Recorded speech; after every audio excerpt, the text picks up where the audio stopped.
Good evening, ladies and gentlemen, and welcome to the May 19th regular meeting of the Board of Education. We will be recessing to closed session, but first we have a person that would like to speak to us, Cindy Chin.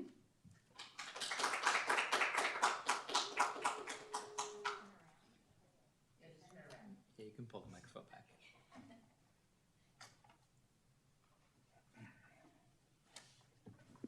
Good evening, board.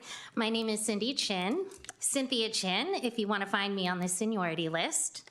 I was hired August 25th, 2000, same as Jacob. I'm completing my 26th year as an employee of NUSD. Pretty easy math to figure out. I know Miss Jones surpassed 25 years in Newark as an educator. 25 years, wow. How many people can say they've been committed to something for that long? The longevity and retirement celebration is this Thursday. I would hope you all have been invited. I've been waiting a long time to get recognized for 25 years of service, but last year they told me the fiscal year hadn't ended, so I would be acknowledged this year, which I wasn't. So I brought it to HR's attention that I was not on the list and I was asked to fill out a survey, which I did. And just today I received my invitation. Waiting. Something our membership and bargaining team has gotten used to.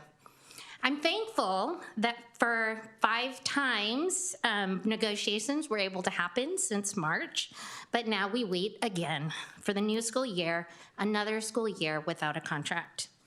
I'm very excited to hear that there are 5 dates already calendared for fall. Tonight, while you're in closed session, please prioritize fair and timely negotiations. NTA will continue to wait, some of us 25 years and counting, to receive a contract that shows the teachers, students, and community the respect that we deserve. Thank you. Thank you. And congratulations on 25 years. That's great.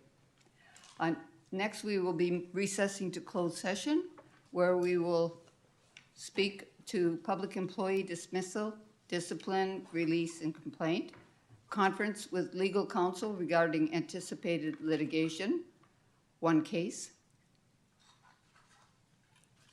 conference with labor negotiations, employee organizations, CSEA and NTA, and pursuant to Government Code Section 54957, Public Employee Employment Title Director, Special Education, and conference with labor negotiators, unrepresented employee, superintendent, agency negotiator, board president. With that, we are recessing to closed session.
it's from the, Prop 50.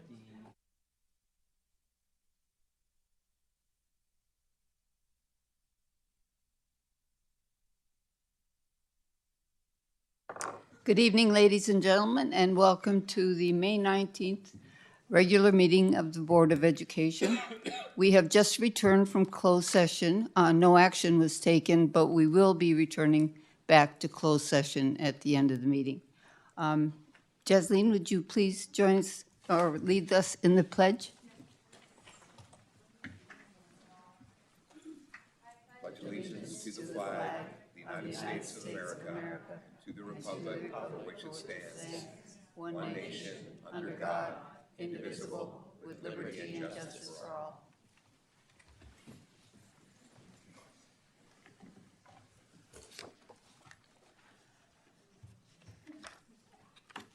Next, I'd like to read our board meeting guidelines. We will keep our focus on the best interest of our students. We will work towards that future, learning from the past. We will stay focused on our goals and avoid getting sidetracked. We will build upon the ideas of others and look for common ground. We will paraphrase for understanding. When we have a difference of opinion, we will debate the facts of the situation and avoid personal criticism. We will address processes, not persons. We will respect differences, and we never will dismiss or devalue others. So next we move on to our student report. Oh, sorry. Next we move on to approve the agenda. Is there anyone wishing to pull any agenda items? Seeing none, I would entertain a motion to approve the agenda. I'll make a motion to approve the agenda. I'll second. Motion's been made and seconded. Please vote.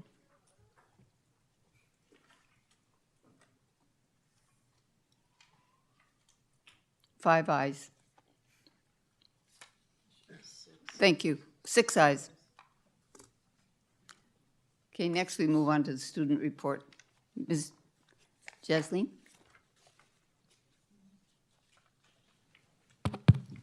Good evening, board members, executive cabinet, staff, students, and New York community. Here are my last student updates from Newark Memorial. May is National Asian American and Pacific Islander Heritage Month, a time to recognize and celebrate the contributions and achievements of Asian American and Pacific Islander communities. This week, we highlighted Maya Lin, designer of the Vietnam Veterans Memorial, who created the monument while still a college student, showing how young people can leave a lasting impact through vision and creativity. In college and career readiness, students in Mr. Rich ROP Business, Sports Marketing, and Entrepreneurship classes participated in mock interviews with Lucid Motors on May 1st. This opportunity allows for students to practice professional communication and gain real-world interview experience. As we move through May, there are many important upcoming events at New York Memorial. Starting with May 1st, we had our Memorial's Got Talent. May 13th, we had our College Athlete Night and BGI Grad Parade. May 14th, we had our Senior Awards Night. May 15th, we had our Tahitian performance at lunch, spring concert, and our night market. May 17th, we had a Grand Night at Disneyland for our seniors. And today is a Modern Language Awards Night. May 20th through 21st, we have our Senior Finals and Athletic Awards. May 21st, we have our FSU K-pop performance at lunch and Puente Night for the seniors. May 22nd is our Movie Day and Senior Field Day and Car Show. May 26th through 28th are Amendment Days and ASB installation for the upcoming school year. The May 28th is our Senior Dinner rehearsal and grad rehearsal, and May 29th will be our final graduation at 5 p.m. Before I conclude, I want to take a moment to reflect, as this will most likely be my final board report as student board representative for this school year. When I first started this role, I didn't fully understand what it meant to represent a student body at the district level or how deep and layered the steps to get work done in our district was. Over time, it became more than just updates and meetings, and it became learning how to listen more deeply, speak more thoughtfully, and understand the responsibility that comes with having a student voice in our community and in this space. This experience has been one of the most meaningful parts of my high school years and high school journey, and it's been a chance for me not to grow not only as a student, but as a person. I also learned confidence, perspective, and what it means to advocate for our students and for others as well. I want to sincerely thank all of my teachers, staff, and support systems that have helped me through my years at Newark Memorial. And a special thank you to Ms. Torres, Ms. Hernandez, and Ms. Venegas, as well as all of my Schilling teachers, middle school teachers that have supported me throughout my years, these past 13 years of my school career. I will always appreciate you guys and will be an important part of my life. Lastly, I would like to welcome the incoming student board member, Annabelle Lee. As I pass this role on to you, I hope you make it your own and trust your voice and continue representing our students with confidence and care. I know you will do great things in this position, and I'd like to thank everybody who supported me through my journey. That's all.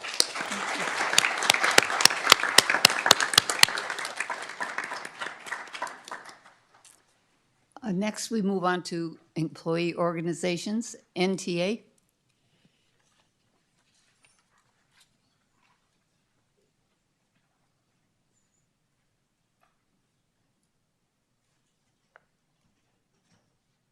Hello, school board members, executive cabinet, and community members watching here and streaming at home. My name is Rachel Bloom, and I'm the president of the Newark Teachers Association. NTA represents certificated employees in the district, such as teachers, speech-language pathologists, school counselors, and school psychologists. The year is winding down, and I'm sure we will hear many wishes for students and educators to have a good summer this evening. While others are thinking about summer, Newark Teachers Association educators are thinking about how to meet the needs of our students today, here and now, and when we get back from summer vacation. Unfortunately, while we focus on students we have now, while we prepare for the ones that we'll have next year, district management has made it difficult for us to do that. I'm here tonight to let the school board and the community know about the mismanagement, micromanagement, and absence of management happening at the district level currently. First, NTA members are suffering due to an absence of management. While the vast majority of HVAC units have been repaired and are working correctly, there are still a number of HVAC units that are not working. What is the update? When will they get fixed? Who is in charge of fixing the units? NTA members have no idea who is in charge of these tasks now that we no longer have a director of MOT. How can we provide our students with the environment they need to learn comfortably? Where is management? Who is responsible for making these decisions? Why do we have to wait so long for the problem to be rectified? Special education decisions aren't being made. It is holding up a lot of planning that needs to be done for next year. First, families need to know where their child will be placed next year. Second, elementary school prep teacher staffing is delayed when decisions about special education are not made in a timely manner. Contractually, elementary science and PE teachers were supposed to be notified last Friday of where they would be teaching this coming year. They were not notified. How can educators make the necessary plans they need to make for next year if they don't have the timely and contractually required information from management? Where is management? Who is responsible for making these decisions? Why do we have to wait so long for the problem to be rectified? While necessary processes need to be happening, it seems like management focuses on the wrong things, sometimes even going so far as to micromanage and mismanage Newark educators. Permissions have been taken away from counselors to do the job they need to do to ensure students have been assigned to the correct classes for the 2026-2027 school year. Where is management? Who is responsible for making these decisions? And why do we have to wait so long for the problem to be rectified? This evening, you will hear about a grant-funded program that was canceled and then reinstated by administrators after a grievance was filed. No reason was given. Where was management? Who is responsible for making these decisions? And why do we have to wait so long for the problem to be rectified? Extended TK remains a hot-button issue. Most NTA TK teachers are not in favor of TK being extended because students in other grades would lose valuable intervention time with a qualified credentialed teacher. Where is management? Who is responsible for making these decisions, and why do we have to wait so long for the problem to be rectified? Required processes outlined in our contract and in the employee handbook are not happening correctly. At one elementary school site, there is expected to be 10 teachers that will need to move classrooms. 10. To date, the teachers haven't been given a single box or a roll of tape.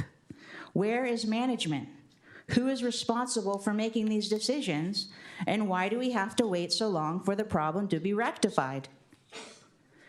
NTA educators have a more difficult time meeting the needs of the students we have today and the students we will have next year when there is an absence of management or the presence of mismanagement and micromanagement at the district office.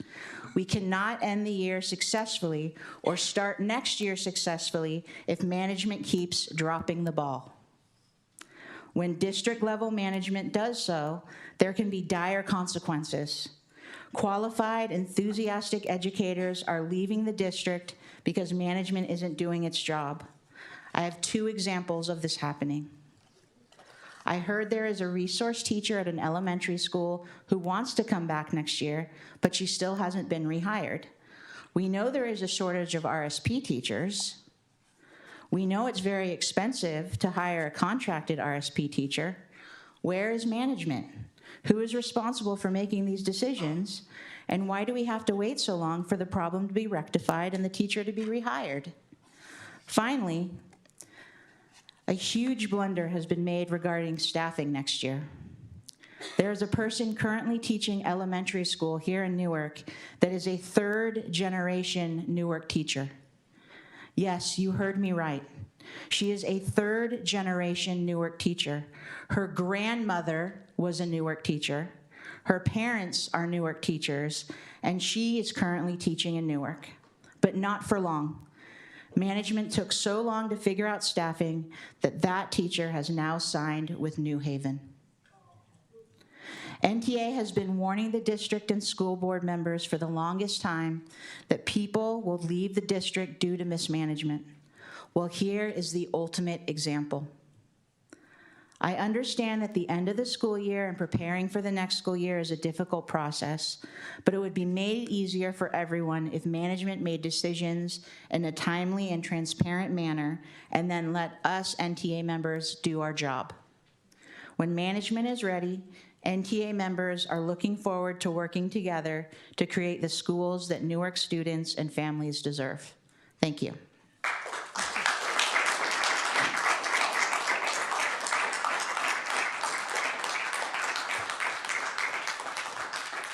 Do we have someone from CSEA?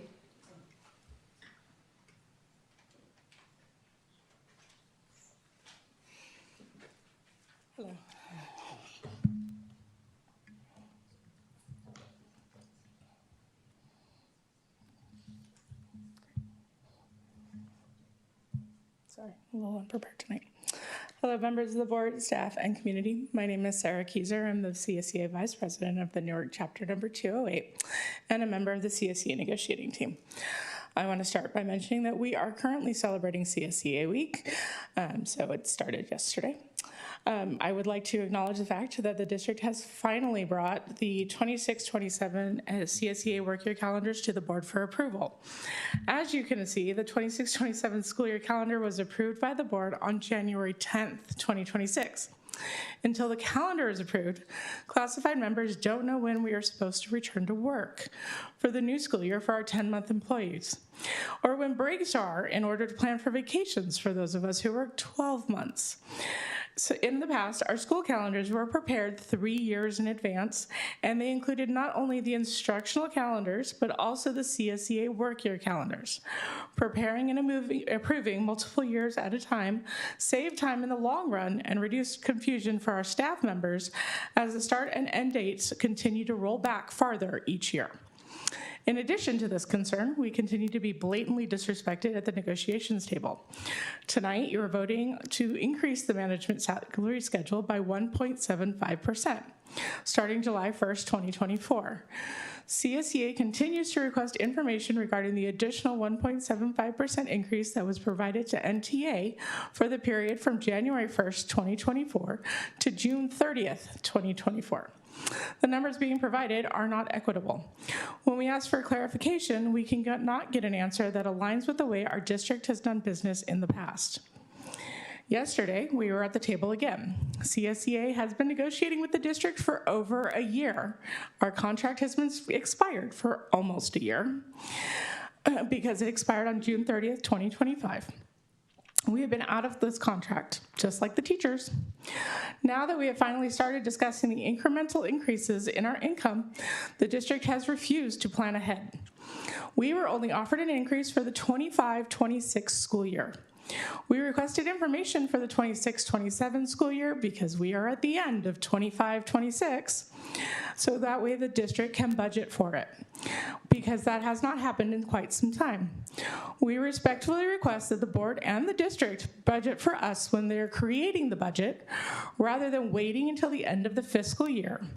You make contracts for hundreds of thousands of dollars, or $1 million, like with Think Together, before the work begins. Please consider doing that for us. Again, CSEA continues to be disrespected and treated as less than. I don't understand why the district wouldn't think it's a good idea to at least plan for their staff, CSEA, NTA, and NUMA, to be included in the budget for the new school year. Thank you.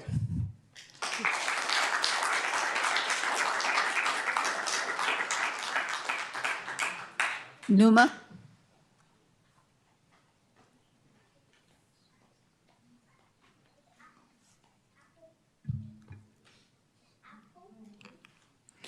Good evening, President Thomas, board members, and executive cabinet. My name is Christy Palomino, NUMA president. Invitations to graduations and promotions and end-of-year activities have been sent out to our elementary, middle school, high school, and Bridgepoint communities.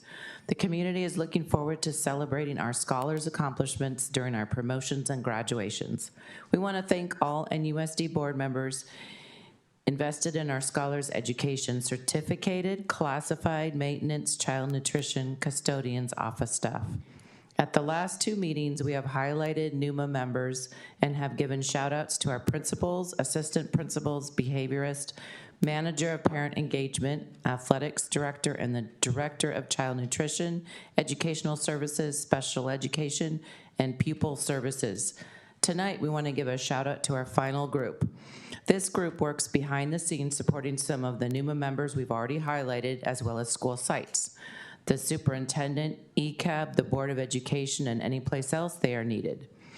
This group includes the Director of Fiscal Director, leads the financial operations of the district, overseeing budgeting, accounting, financial reporting, fiscal compliance, and position control.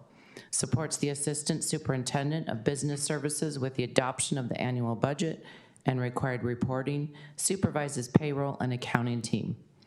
Purchasing and Procurement Manager centralizes the acquisition of goods and services, ensuring compliance with state, federal, and board regulations, manages the procurement life cycle, including bidding, vendor management, and issuing purchase orders to secure necessary materials at the best value for the district.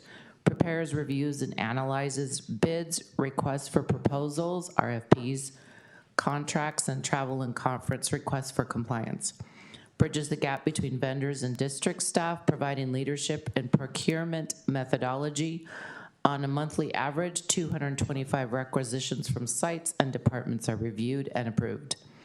The Director of Maintenance, Operations, and Transportation, otherwise known as MOT, working 24/7, literally as they are always on call to ensure our facilities are being maintained and issues are being addressed and coordinated with contractors to ensure they have the access they need to complete their work.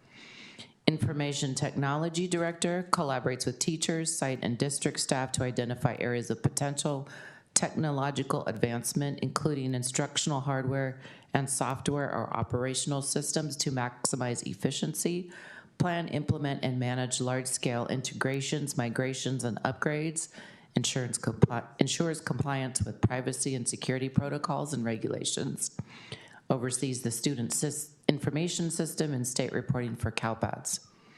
Print shop supervisor manages print operations efficiently, providing direct support, instructional materials, administration, communication, and cost control, oversees curriculum guides, lesson packets, worksheets, exams, and assessment materials, workbooks, classroom handouts, instructional posters, and visual aids, coordinates timely, accurate printing, helps teachers and administrators focus on their daily needs instead of logistics, helps the district save money by monitoring paper, supply usage, and negotiating with vendors. Executive assistant serves as the primary point of contact between the superintendent, Board of Education, school sites, and the public. Also performs many of the duties of the administrative assistant for the superintendent's office. Administrative assistants provide operational and administrative support, managing purchasing and requisitions, travel and conference requests, contracts, invoices, and budget coding. These roles also coordinate logistics for professional development events and committees such as LCAP, DLAC, CBOC, and audit committees.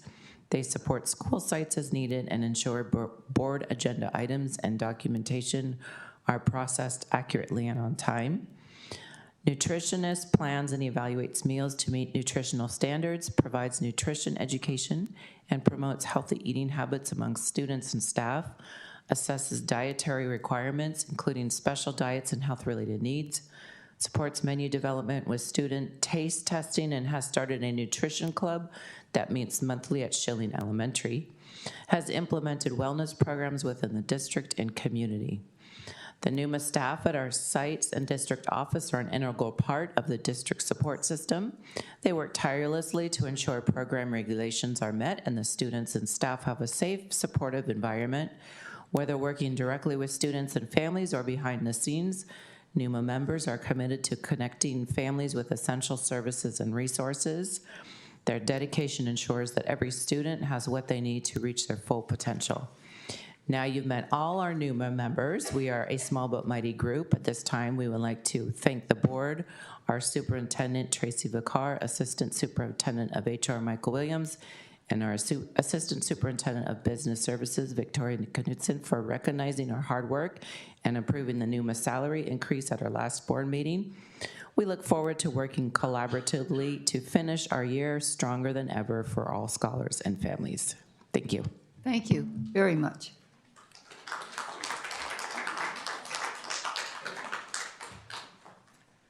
Next, we have a board member that has been very helpful and instrumental in working with our student board members,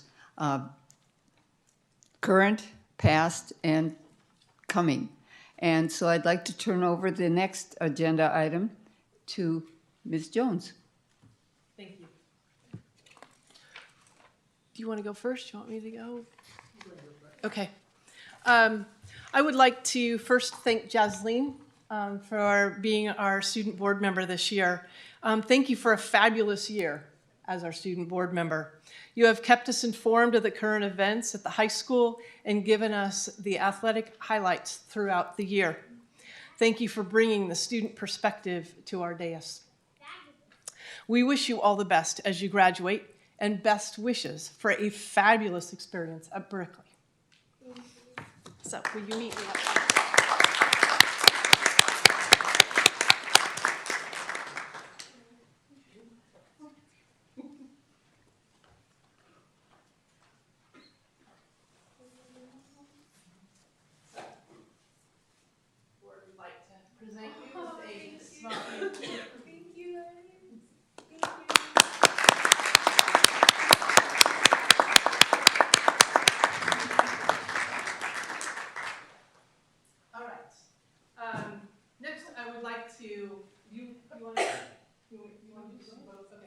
I'd like to introduce you to Annabelle Lee. This is a privilege. She was one of my third grade students. So, Annabelle, will you come up?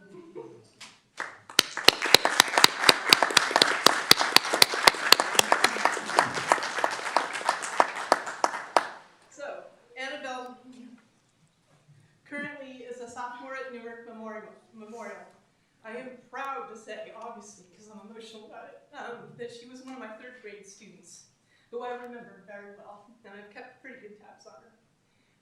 She was, and it still is, a very hardworking and dedicated student who strives to go above and beyond what is expected. She was always eager to help her classmates, making sure that they understood an assignment or a project. She was helpful and courteous.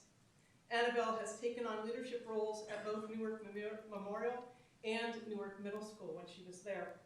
She is also actively involved in several extracurricular activities, and she is a proud member of her Korean community, right? Good. Annabelle, we are so glad that you will be joining the board next year. And this is a little something. You're welcome. Do you want to say a few words?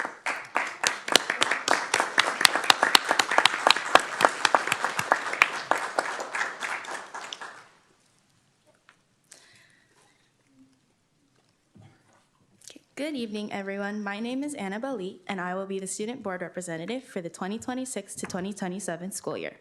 I was born and raised here in Newark, and I am so glad to be able to give back to my community through my new position. Throughout the years, I have learned a lot through holding multiple leadership positions, including being a Puente president of 8th grade, being an officer for 6 clubs at NMHS, including clubs like Puente, choirs, and speech and debate, and being in an organization of junior leaders in the Korean schools of Northern California, and being a teacher's assistant at our local Korean school, and being on our school's varsity badminton team. During my free time, I love to travel with my family, read books, dance, and practice guitar. Throughout the next school year, I'm excited to work with all of you guys and become the voice for all the students and make sure everyone's voice is heard. Thank you. Thank you. Thank you.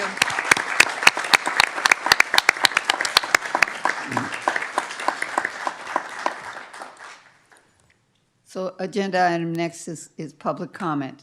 Comments are limited to 3 minutes per speaker. Oh.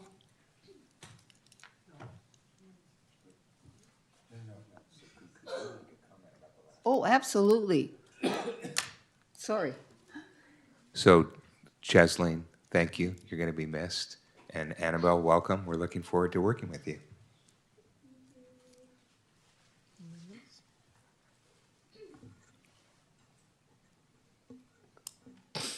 Yeah, just to echo Member Hill, Jasleen, it's been great working with you this year. Thank you for really advocating for your peers and really being their voice here in the boardroom and always reminding us like what matters most, right? The quality of the education being provided to all the students here in the district. And Annabelle, we're very much looking forward to having you joining us here on the board and really looking forward to working with you. Yeah. Jasleen, thank you so much, and your reports have been wonderful, really keeping us up on everything that's happening at the high school, and Annabelle, welcome to you.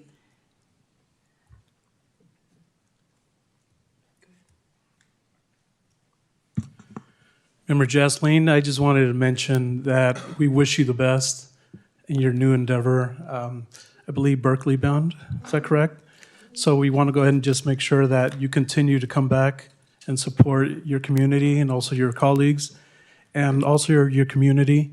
And Annabelle Lee, welcome. Really look forward to working with you hand in hand on campus as well. So really appreciate both of you guys for the dedication that you have given our community and for being great role models. Thank you. And thank you, board, for keeping me on track here. Sure, and one last comment, President Thomas. Want to also thank Member Jones for all of her Yes. work because it's taken a lot of effort, I know, to coordinate our student board member selection and guidance and transitions, and so thank you for all the work that you've done here. Thank you. Now I can move on. Yes, Superintendent. Thank you. On behalf of our leadership team, we just really want to thank Board Member Torres for her leadership. She's been amazing. She's actually tackled some very large issues this year. So let's kind of go down memory lane. We talked a lot about pause and what was going on, and she was an active participant in that and helping us navigate that. She's been involved with our LCAP process throughout the time, and he's given us great feedback. And then most recently, we've had some conversations around some other topics around cell phones, and she was able to be the voice for the students, and we were able to go back and do some additional survey work that the board asked us to go back and go do, and with that, some additional decisions came out of that decision. So congratulations on doing such a wonderful job. It's been a reflection of your leadership, and we wish you the very best as you move on to Berkeley. Can't wait to hear back from you. Come visit us.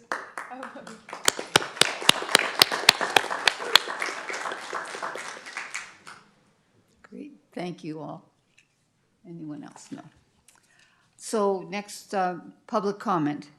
Comments are limited to 3 minutes per speaker. The board will limit the total time for input on non-agenda items to 20 minutes. If a situation arises where there are more speakers on a topic than the total time allocated, the president may pause the agenda item and reconvene it at the end of the meeting before adjournment.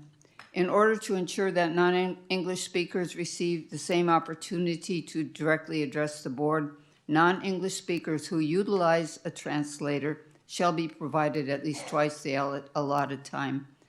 Without taking action, board members or district staff may briefly respond to statements made or questions posed by the public about items not appearing on the agenda. So we have 3 people that wish to address us on non-agenda items. Mr. Kerry Noop.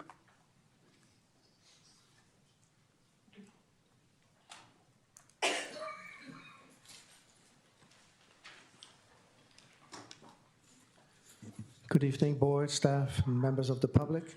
Last time that worked pretty well to read from a text, so why not repeat that? Over the last few weeks, parents have been handed a pair of startling revelations. Some were told their special education children, students who rely entirely on stability, are going to be moved. Others learned their 6th graders will no longer have a middle school transition program and stretching a no-pass programming for a whole school year. Meanwhile, we see the bizarre logic of our physical infrastructure. A high school science center deemed as an excellent space for dead storage, and a locked-up library transformed into a server room. We're locking the doors to learning and converting classrooms into warehouses while dismantling the actual human support systems our students need. When parents brought their shock to this podium, the response from this dais was a heavy, collective silence, projecting a uniform impression, it's not our problem, we don't deal with this. How comforting it must be to sit in the highest seats in the district and operate in a state of pure, unblemished ignorance. Tonight we anticipate the superintendent report, and it appears these cuts are moving forward anyway. No agenda item, no public vote. It seems the plan was simple. Execute the cuts in the dark and hope the public would notice. And once again, the refrain whispers, the board has nothing to do with it. Let us examine this paradox. If you truly do not know, then who is steering the ship? If structural cost-cutting is executed without your knowledge, then governance had been outsourced, and you're merely high-profile spectators. But there's another option, one that is much more cynical. Perhaps you do know. Perhaps the quiet conversations have already happened, and it was decided that the quietest place to harvest funds was from students who cannot speak up for themselves. If that is the case, then the tragedy isn't just the cannibalization of student services. The tragedy is the choreography of innocence. There's an old habit among leaders when a decision is necessary but unpopular. They wash their hands. They point to the staff, they point to the superintendent, they point to the empty spaces on the agenda, and they say, our hands are clean.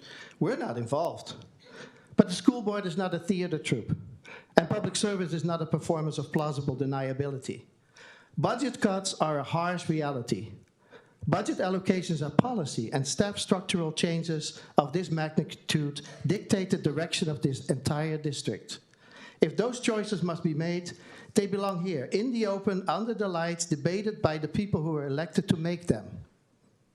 Cost-cutting matters must go through the board. You cannot delegate the blame while retaining the title. You cannot wash your hands of the policy while holding the gavel. If these measures are being implemented, own them. Thank you. Thank you.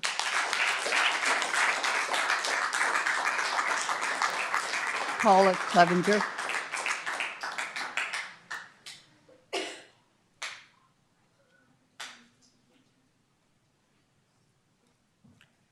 Hello, I'm back.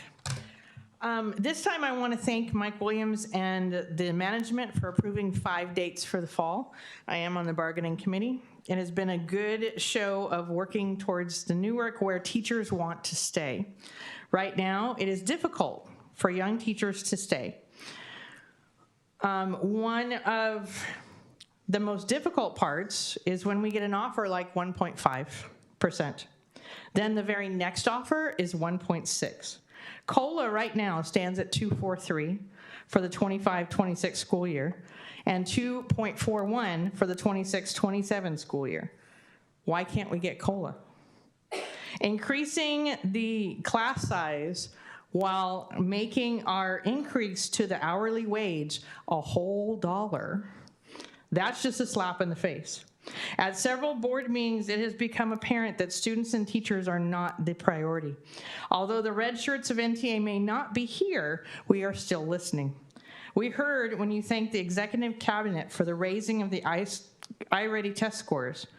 At the end, you thanked the certificated and the classified staff. As a second thought, you couldn't even say teachers and aides. Then to say that teachers didn't want to work summer school. Did you even talk to teachers about that? Oh, and to say that all the TK teachers are on board with the TK. Remember, Newark is small. We talk to each other and find things out. I just found out today that our management, NUMA, settled their contract. It's nowhere in the agenda anywhere. Does it say anything about the percentage that they got? Keep the momentum for those 5 days and keep it so that Newark teachers want to stay here. Because you heard Rachel Bloom talk about a third generational teacher who doesn't want to stay or cannot stay. Probably wants to stay, but can't. Because our district is dragging their feet on hiring people. Thank you.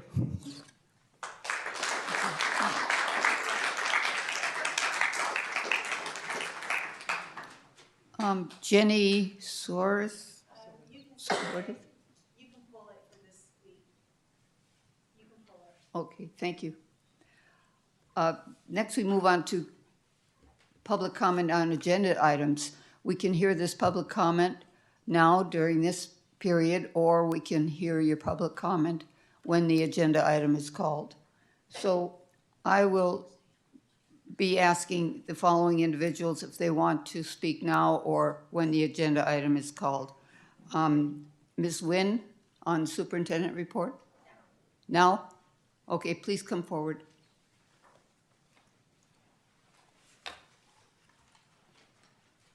Actually, I have 3. Would you like to speak to all of them now? That's fine. Yes. So the first one is on the superintendent report 10.1. Okay. Good evening, Board President Thomas, board members, and Newark community. My name is Fong Nguyen, and USD parent and student advocate. I'm here tonight to express my strong concern regarding the proposed dissolution of the SDC program at Kennedy Elementary. While I understand the district is facing declining enrollment and is working to right-size staffing each year, consolidating or removing essential special education programs at school sites ultimately worsens and does not solve our enrollment challenges. The district's declining enrollment is directly impacted by the continued reduction of programs that support diverse learners. Families choose schools based on the services offered. Removing the SDC class from Kennedy will only accelerate the very problem the district is trying to resolve. Maintaining robust programs rather than eliminating them is what attracts and retains students. The SDC class at Kennedy is not just a program, it is a vital part of the school community. Dissolving it sends the message that specialized support can be shifted around without considering the broader impact on students, families, and staff. Although the district notes that IEPs will be implemented as written at new sites, the reality is the transitioning students to unfamiliar environments create disruption, emotional stress, and potential regression. Stability matters, especially for our most vulnerable students and learners. Additionally, having at least one SDC class at each elementary school is essential to fostering inclusion, empathy, and diversity within our student body. When students learn side by side with peers of varying abilities, we are not only meeting legal obligations, but we are also building compassionate school cultures and preparing all students for a diverse world. Removing this class from Kennedy weakens that vision. The reduction of 3 certificated positions is also deeply concerning. Cuts of this nature directly affects class size, class load, and district's ability to provide appropriate support. Special education teachers are already stretched thin. Reducing staff while redistributing students is not a sustainable or student-centered approach. Finally, notifying families only yesterday and expecting them to transition by the fall places an undue burden on them. These decisions profoundly impact students' learning, emotional well-being, and sense of belonging. Families deserve more than abrupt changes. They deserve thoughtful planning, transparency, and a genuine opportunity to provide input. For these reasons, I strongly urge the district to reconsider the dissolution of the SDC program at Kennedy Elementary. Preserving SDC classes across all elementary sites is critical to ensuring equitable access, stabilizing enrollment, supporting staff, and maintaining inclusion school communities where every student has a place. Thank you. Thank you.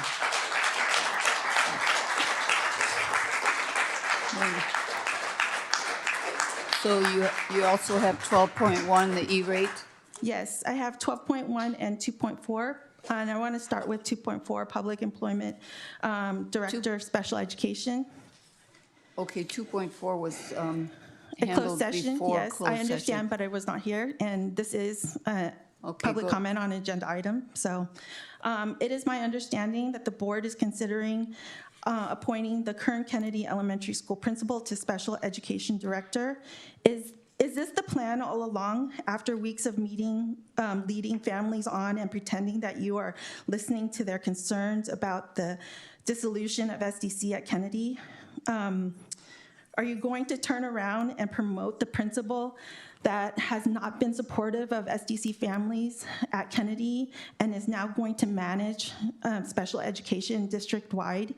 If he didn't care about special education families at the site he manages, what makes you think that he will be supportive of SDC families throughout the district? Please hire people who care about students and families. And I would really recommend to the board that you allow the new superintendent to come in and make these decisions.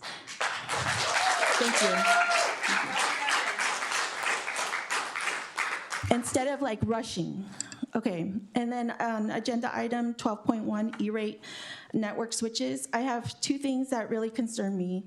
One, especially, why are we even entertaining this project right now?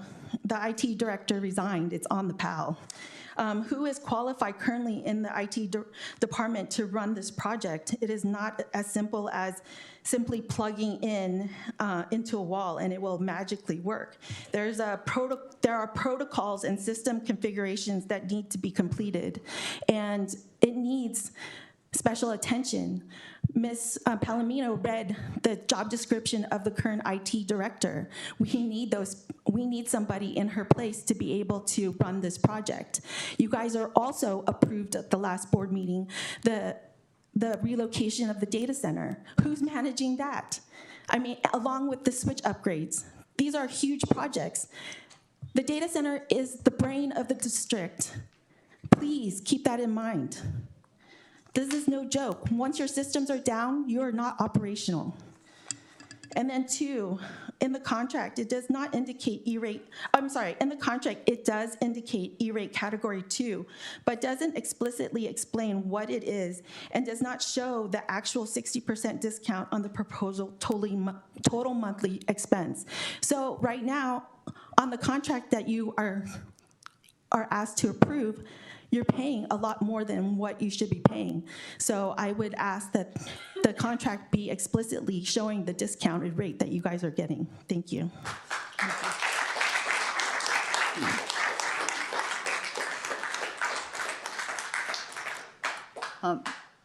Ms. Parks, do you want to speak to 10.1 now?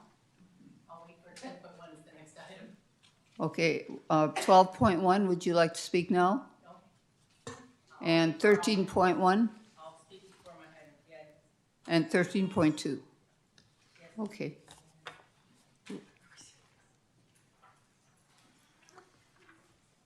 So with that, Superintendent?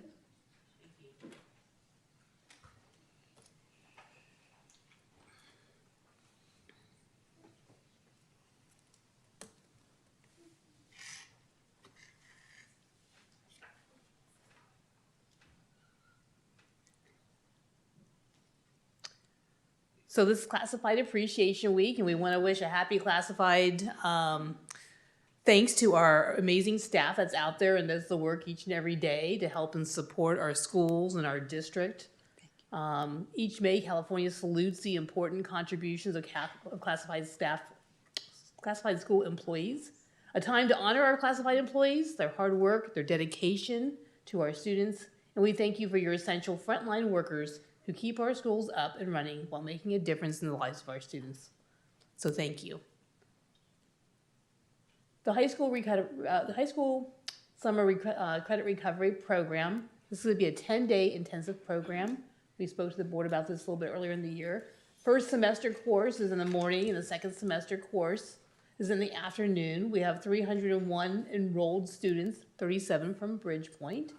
Core classes will be taught in person by credentialed teachers, except for Algebra 1. We did not have a teacher for Algebra 1. And we did need elective courses that need to be completed using subject program.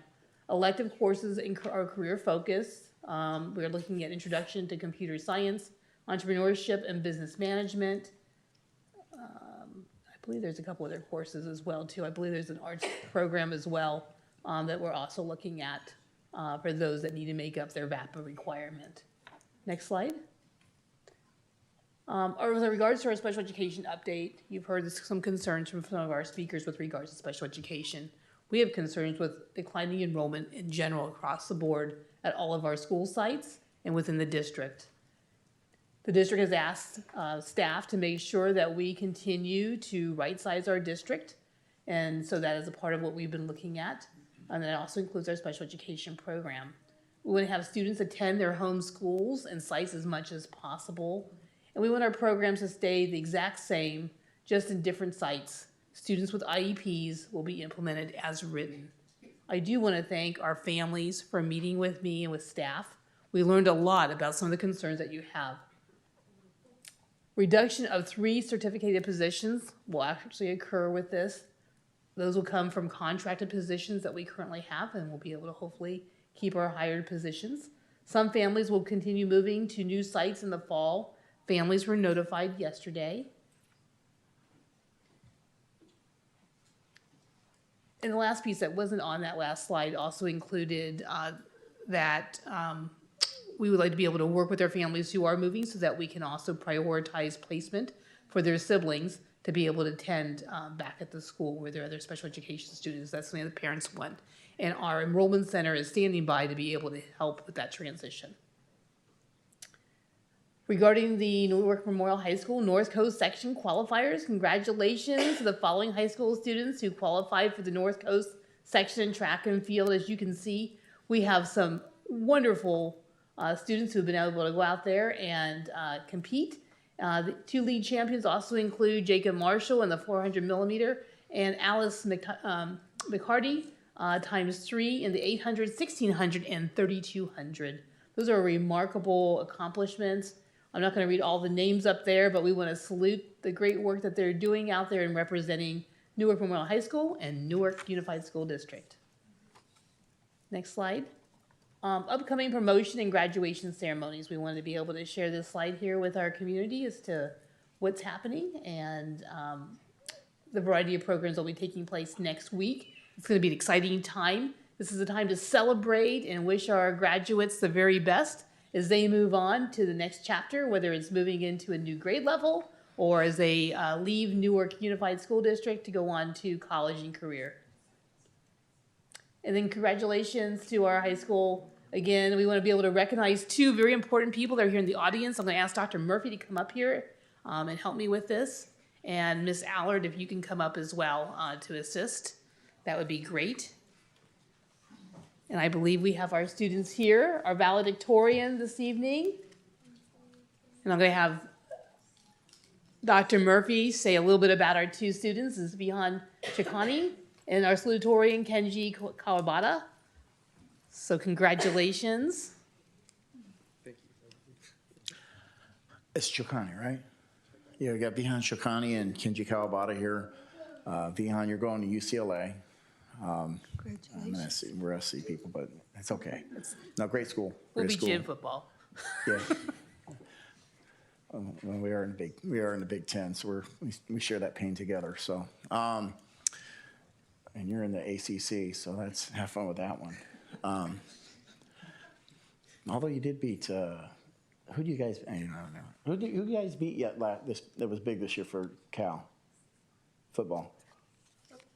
Yeah, a couple big upsets. They're not. So that's why they're going to Cal and UCLA if they don't pay attention to that stuff. All right. So you got Vihan going there. You're going there for poli-sci, I believe, and there was another. You double majoring, probably business econ. Okay, yeah. Don't do philosophy like me. It was you asked for fries with that. And you got Kenji here. You're doing some mechanical engineering, electrical and computer engineering. It's a lot of syllables there. So that's good stuff there. That's why they're Val and Sal's. Awesome guys, Kenji, he's done some sports. I've talked to you, but I haven't harassed you a whole lot. Badminton. NCS champion badminton right here, you're watching with your arms. I got frozen shoulders. Yeah, I'll probably have that birdie right in my head right there. Yeah, I can use some moves. Okay. You want to say anything or? Come on, you gotta speak in the microphone. Thank you to all the teachers I've been here since kindergarten, had some amazing teachers, amazing staff as well, and I wouldn't be here without them, so thank you to them.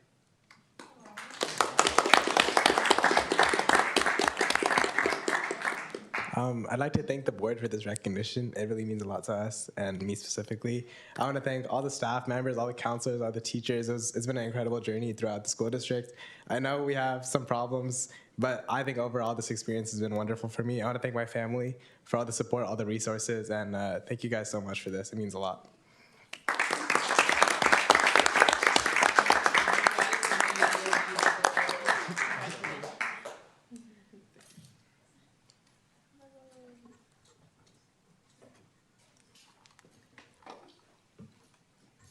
Congrats, guys. Thank you. Congratulations to both of you. And best wishes on your next career move, your higher education at some very prestigious organizations. There was one thing that got missed off my slide for one of our congratulations. We have an undefeated MVAL championship varsity softball team this year. Congratulations to our softball players. They've done an amazing job in representing our community. And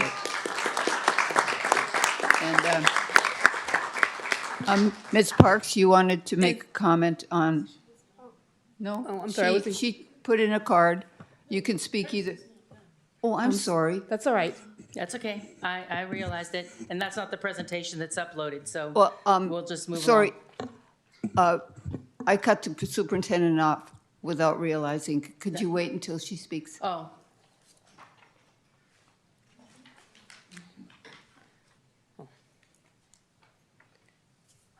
Sorry.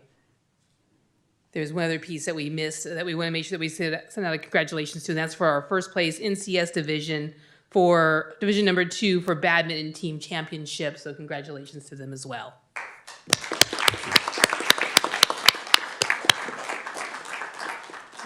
Ms. Parks? Good evening. At the March 17th board meeting, I requested that the superintendent's reports be attached to the board agenda so the public can see the topics being presented, and that has taken place. While I appreciate that tonight's report was finally posted on the agenda ahead of time, uploading it was just done 3 hours before the meeting, which still raises serious concerns regarding transparency and meaningful public access to information. A 3-hour window does not give the community adequate time to review complex updates. For instance, this evening's superintendent report, there was comments concerning the movement of the SDC classes. Dropping this information at the last minute feels like a strategic planned move at the final board meeting before summer break when families are already distracted and getting ready for traveling. I understand the superintendent's report does not involve a formal vote. However, these reports are still an important part of the public's meeting process. They often provide information, updates, and direction that help shape public understanding and perhaps future board discussions. I certainly hope the board doesn't receive these reports in advance and are familiar with portions that will be discussed at prior conversations. While some families were notified yesterday, the remaining public is still left scrambling to digest the information just hours before the meeting without a real opportunity to review or fully understand the impact beforehand. The Brown Act was created to promote openness and meaningful public participation, not simply to govern voting procedures or check boxes at the last minute. Even when no action is being taken, transparency matters. Providing the public with genuine prior access to information being presented helps build trust and allows the community to be truly informed and engaged. Even if the district believes that a 3-hour notice complies with technical requirements of the law, I would respectfully request that the board consider whether this practice reflects the level of transparency the public expects, deserves, and if it meets the component of your district core values.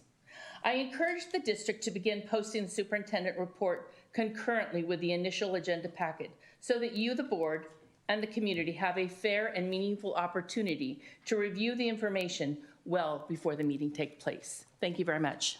Thank you.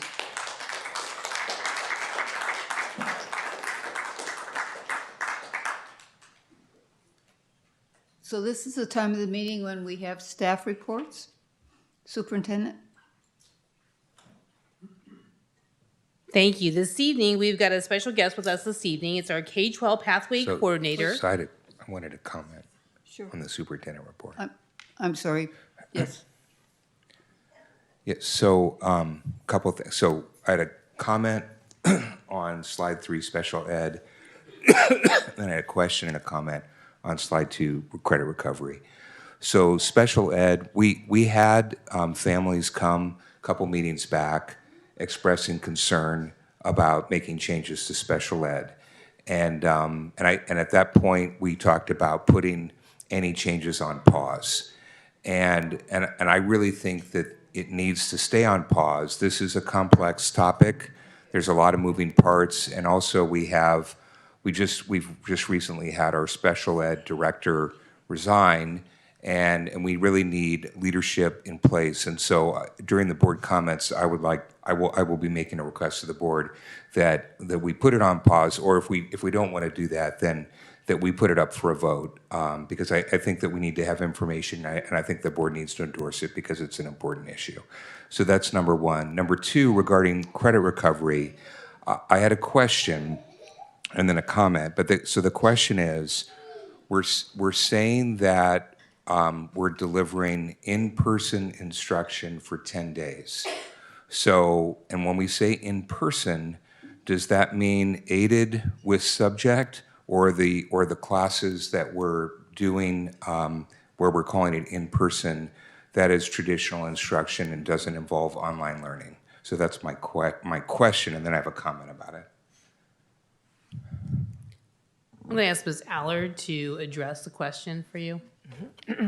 All core classes will be taught in person. We double-checked credentials to make sure that teachers who are qualified or under special ed code could do so. If a course is not being offered that a student still needs, such as an elective course, it will be done through subject.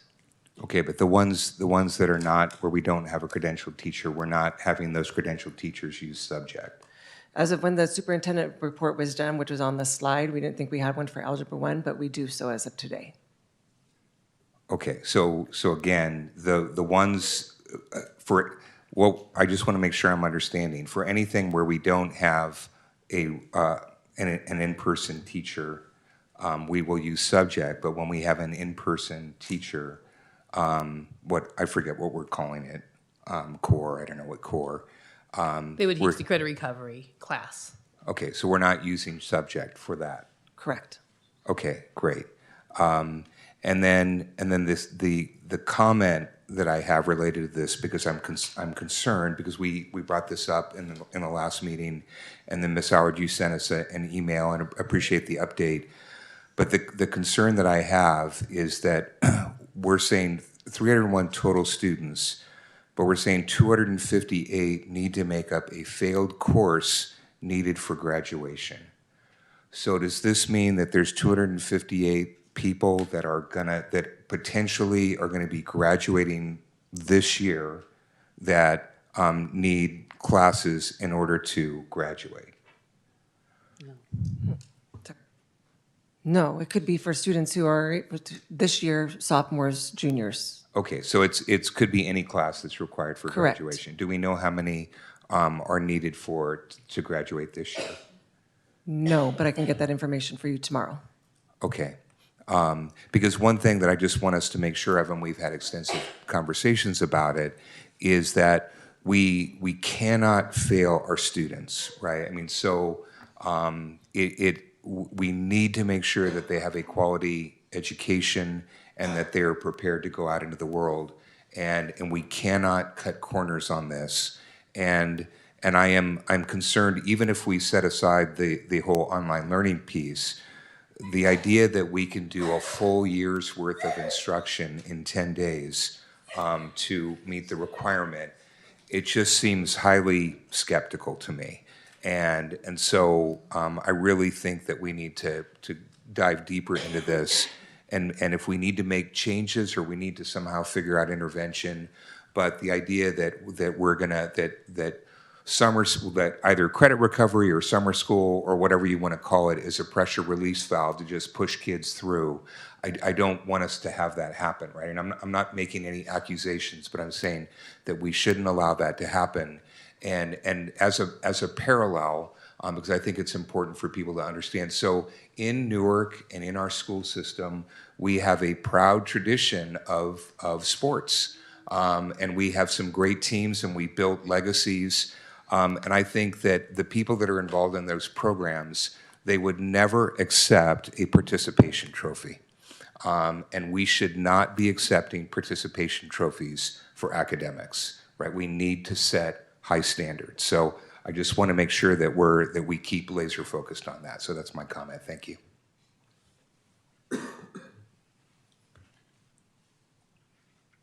Any other board members wish to speak? Okay, thank you. So next we move on to staff reports. Superintendent. Thank you.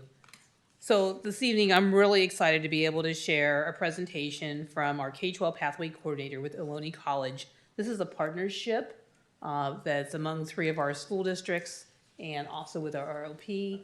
And I'm proud and excited to be able to introduce to you Diana Lamar. Thank you, Board and Superintendent Vacker for inviting me to give this presentation. My name is Diana Lamar, and I work for a company called DL & Associates.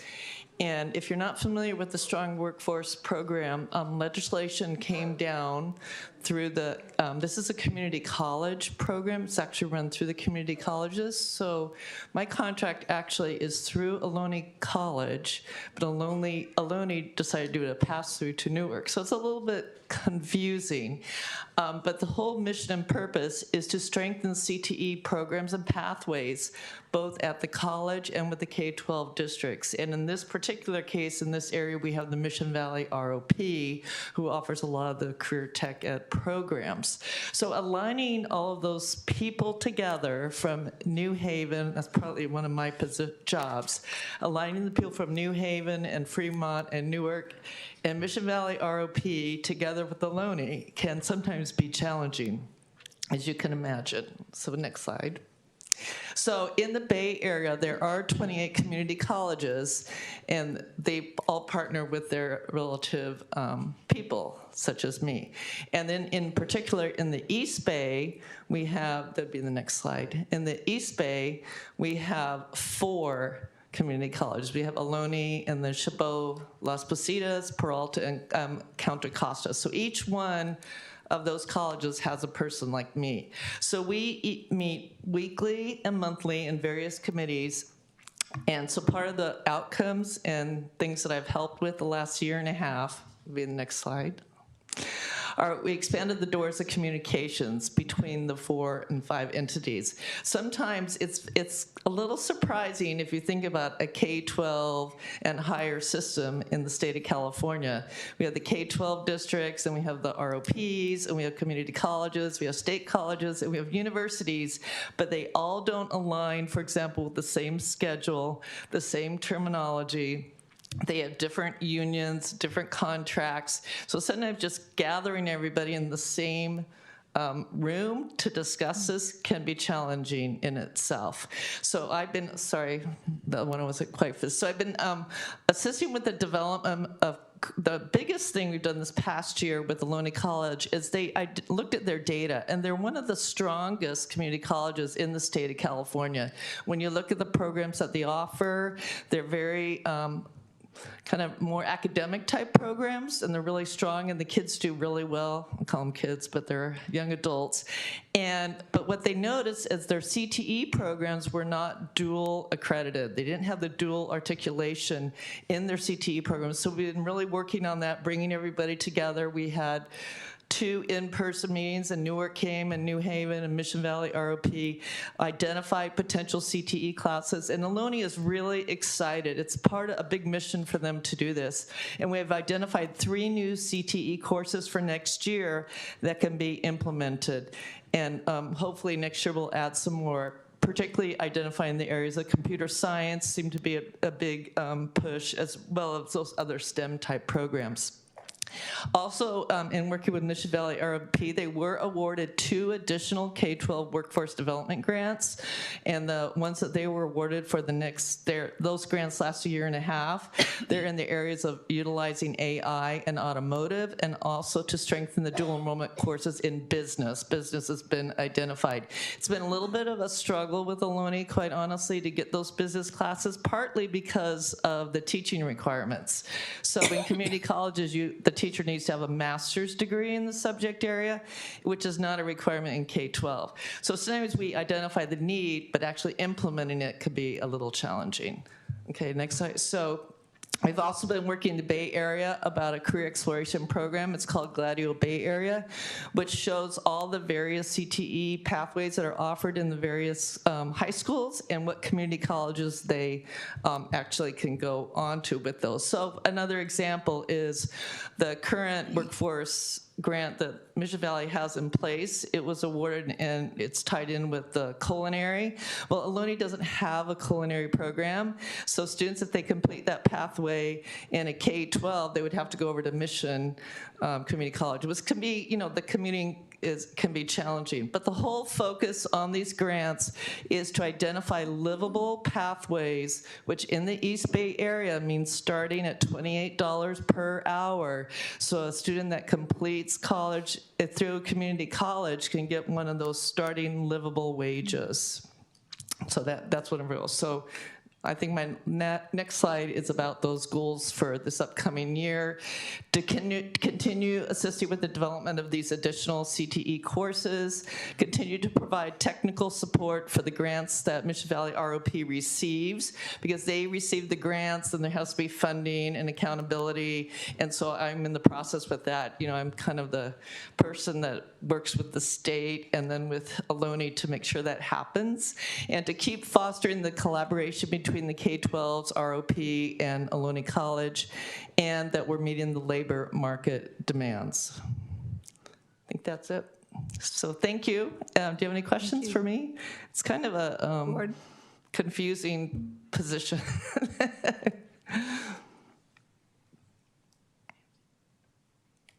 Mr. Hill? Thank you, madam, and I didn't get your name. My name's Diana Lamar. It was on the, it's right there on There that we go, slide. Ms. Lamar. Okay, Ms. Lamar, thank you. So yeah, I just had one question. So my day job is I am a CTE teacher in a different district over in Fremont Union High School District. Oh, you're a teacher over in Fremont. Yeah, and we have a dual enrollment program with DeAnza. But one thing though that can be tricky is that sometimes there can potentially be, how can I put it? So this category falls under electives, and so You can have situations where you will have the community college that will be sucking students out of regular K-12 and oftentimes not opting for electives in the K-12 system and going through into De Anza. And it's not just impacting CTE, but it could be impacting language, it could be impacting, arts, drama, et cetera. And so I'm sure that you've probably seen these types of issues before. And my sense is that you have to figure out core competencies and to say, well, this is something where the community college really has traction and does a lot of work. And so we as a district are not going to invest in that area. But then there's other areas where we want to make sure that we have our core competency and we're driving our students into those classes. So do you have any thoughts on that topic? Well, I've been involved in the CTE arena for many years, and so there's always that balance when you have electives, especially in CTE, because the elective core, the content changes and the demands change. Way back in my day, it was home economics and woodshop. Those were the courses you take. But as the labor market changes, so does the demand from industry. And it can be challenging when you have teachers that don't necessarily have that industry experience, nor do they have the advanced degrees that are needed. And especially you see that now in the STEM fields, where your parents or the community is saying, why can't we teach this in a K-12? Well, it becomes a balancing system too. I was a high school administrator for 12 years, so I understand the balancing that's needed in a master schedule. So generally, if you're gonna offer a type of course, so for example, I don't know what you teach, but say business economics, right? You're gonna need about 150 students on your campus that wanna take business economics because that's what the full caseload. And often you might only have 15 kids that want to take it or 20 kids, and that becomes that challenge like doing an AP course. And then the balance of, well, we want it to be, have dual enrollment, but the teacher at the high school maybe doesn't have the master's degree. So then sometimes Alonia will say, I'm just saying Alonia because I work with them closest, we can bring in a teacher, but then you don't want to displace the teacher that's there. So it's always a struggle. It's a balancing game, and that's what part of my role is I try to explain that to Alonia, and then I try to explain it to the K-12s, and then of course we always have to talk to the parents and community about it. I don't know if that answered your question or not. Yes. But that's my thoughts, I guess. Great. Thank you. You're welcome. Thank you. Actually, if I could just add to your comment there just for a moment, because this is obviously a topic I'm very passionate about. I think also looking at the dual opportunity pieces too that come with taking our classes and being able to articulate it also with the community college is a really important element. And I think that's some of the work that Dr. Lamar can do that can really assist us to be able to help and promote the courses that we do have and to be able to create a sustainable pathway for the students to be able to continue along that trajectory of being able to learn that pathway and improve their additional skills. So I think that can also happen. The other piece that we don't have here is we don't really have a middle college program, and looking at ways that perhaps we can go off and design a middle college program for the students who want to be on that track to be able to leave either with both a high school diploma and a community college their AA at the same time. That's a possibility, and it happens throughout California, and we're not doing it here.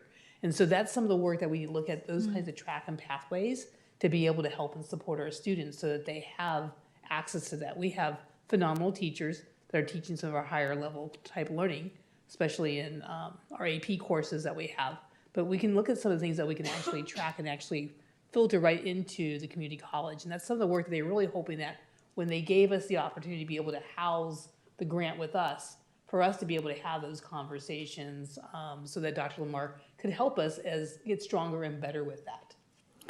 Yeah, that actually was a really good piece.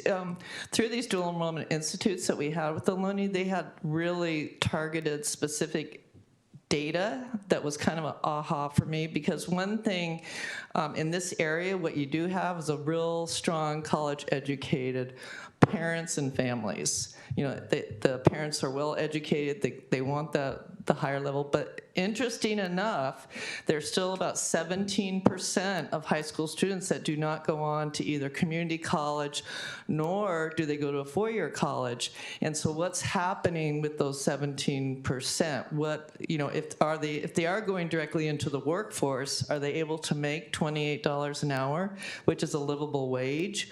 Or so it's trying to capture those students, and Mission Valley ROP did listen to that information, that data, and they're allowed to submit up to 3 workforce partnership grants, and there was one that they unfortunately were not awarded, and that was to specifically target some programs, specifically at the continuation high schools, and to where they would focus on bringing those kids to the community colleges and providing them, showing them that even though you're at community college, that doesn't, I mean, at a continuation school doesn't mean that you can't go over to, but unfortunately they weren't awarded that one. It was very, very competitive this year. And the previous year, Mission Valley ROP was awarded 3, and other colleges in the East Bay weren't awarded any. So they're very, very competitive grants. And there is going to be another round that's coming out. And so it's always helps me when I get input through Karen or some of the other folks that I work with here at Newark or in Fremont. Obviously, I work with Lisa Marie. And then New Haven has people too. And the reason why I bring this up is that I think for this model to work, it has to be a collaborative model, and it needs to go. You cannot have each entity operate as a silo. In the district where I'm teaching, for example, we have a very strong Future Business Leaders of America program, and that is sponsored by the California Department of Education. Mm-hmm. They hold the charter for that, and they have specifically said, because they are trying to promote CTE classes at the high school level, they have specifically said that you have to have somebody on site with a business certificate teaching approved curriculum in order to have an FBLA chapter. Mm-hmm. And yet, our district is talking about, well, we want to do dual enrollment with Ohlone, but Ohlone looks at this from a very siloed perspective. And so, for example, if I were to go over and talk to my brethren over at Ohlone and say, great, you want to teach business classes, congratulations, I'm looking forward to working with you on our FBLA program, and I'm looking forward to you coming down to conferences in Anaheim, and I'm looking forward to you coming to conferences in San Antonio, Texas this summer, and I think you already know what the reaction is. And so therefore what happens is you're going to have resistance at the high school level for this to work if it's not actually a partnership. Mm-hmm. I don't disagree with that. Mm-hmm. Mr. Anguiano? Thank you, President Thomas. I apologize. Dr. Lamar, I really appreciate you coming out and sharing, excuse me, sharing this information. It's a lot of information to really consume. Questions, you did mention the parents' community. You did mention in regards to the families that are well-educated, well-versed in technology. How are we focusing on families that are not educated enough or do have that information at hand, and how would you cater to these families? Well, that's also a very good question. One of the programs that Ohlone has up in this area, which is, in my opinion, like a model program, is they have a community college, what they call dual enrollment liaison, at each of the high schools here in the East Bay. And that person, I know that Memorial High School has somebody, I don't know her name, but that person, one of their primary jobs is to do that outreach with some of the families. Dr. Murphy would have to address more specifically what she does, or I don't know if Karen knows. You know, your dual enrollment liaison at your high school, and how one of the things she does is reach out to the families. Another glitch in the community college system is their enrollment process is very challenging, their enrollment application, and that's one of the items that the whole community college system is working on, because that can be defeating when students are even trying to complete it. I don't know if you've ever completed it or not, but it's not that easy. So anyway, to go back to your question, they have a dual enrollment person at all the high schools, and part of her job is to talk with the students and parents about the opportunities in the community colleges. Great, thank you. Also, a second question to that. Do you work in conjunction or in collaboration with their career or college and career individual, and how are you promoting this to the actual students? And at what age do you start, really identifying our students? You did make sense in regards to the data. How far, do you go into like middle school that you start sharing this information, or is it just high school? In my particular position, that's not part of my responsibilities, but that is generally like a local school district would do that, and they would set their own criteria. Do we start, is it a K-12 CTE pathway program? And we do this in kindergarten, first grade, second grade, third grade. Generally, in most of the districts that I've worked with, they have a continuum. It could start in middle school. They have feeder programs in CTE that feed up into the high school. And so, for example, if there's nursing programs or nursing academies, they identify the students in 7th, 8th grade, and they can start by taking them on career exploration field trips. They can bring in guest speakers. Their steps along the ways. But generally, that would be a K-12 decision. But I know that Mission Valley ROP also does some of that they have a program where they're taking some of the students to their courses and taking them onto the Loney campus or taking them to some other, the K-12s. Dr. Lamar, the last thing, the Ohlone campus on Newark, or is it the one located in Fremont that you work with? Well, their dean of CTE is housed at the campus right here in Newark. Yeah. And the main, I honestly haven't even been to the main campus.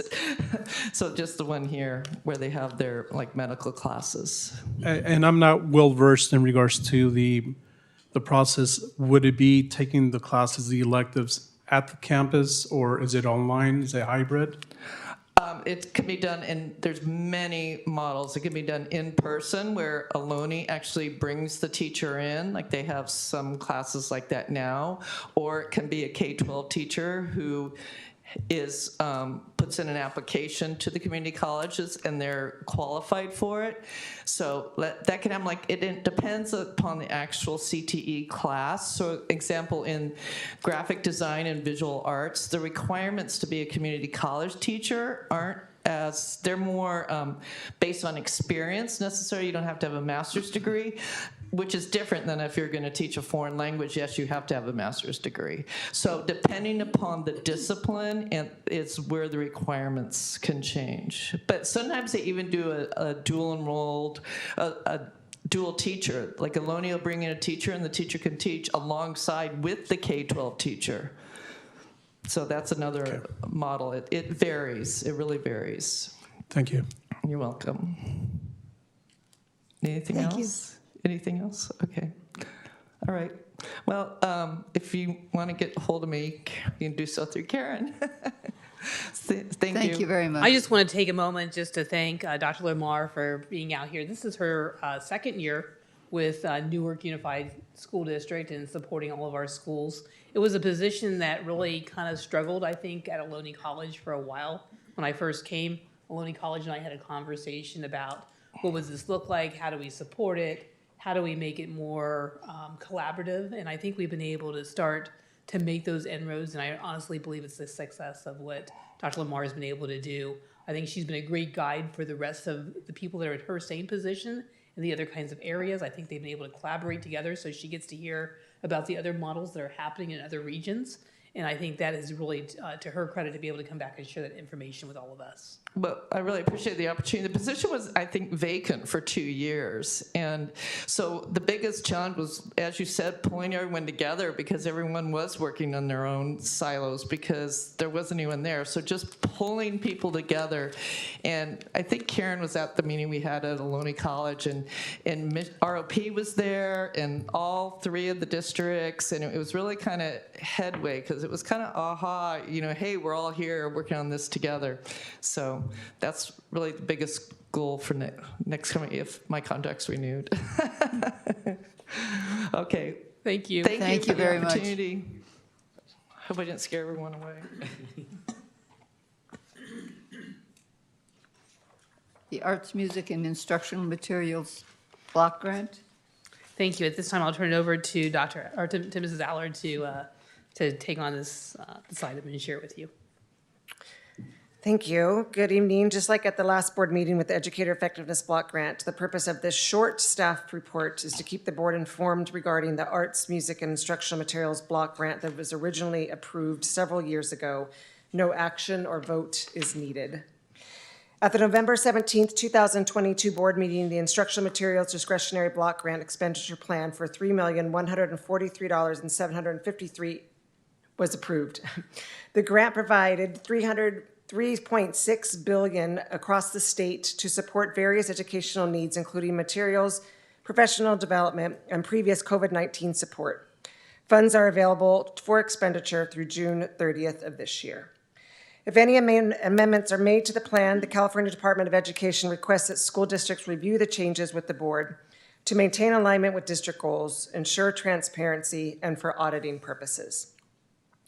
While 4 new expenditures have been added, this grant has also supported many important needs throughout the district. This has included new band uniforms and instrument repairs, a new history social science curriculum, Chromebook refreshments, furniture, and while it seems like a while ago, COVID-19 supplies. The funds have helped address a wide range of essential educational and support needed. Adjustments have been made to the original expenditure plan, and one reason for this change is because Prop 28 also helped offset expenditures originally allocated, which we could switch and transfer to Prop 28 instead. These are the additional expenditures to the originally approved plan.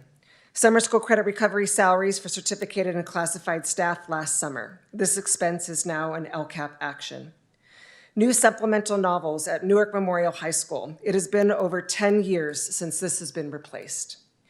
A new PK through 12 Common Core aligned curriculum for our special education classrooms. This is the first time in 10 years we have had a unified program for our special education classrooms. And pension and health care costs as operational costs are included as an expenditure. This grant will be fully utilized by June 30th with no remaining funds returned to the state. The funding has definitely supported critical needs during the pandemic and has also helped enhance and sustain student learning throughout the district. This concludes my report. Thank you. Any comments or questions from the board? Mr. Anguiano?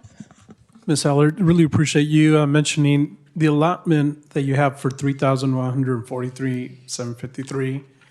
How far out is that? Is it a 1 year, 2 year, or is it a 3-year plan that's in the LCAP? This part isn't included in the LCAP, and it was a 3-year plan. Am I correct on that?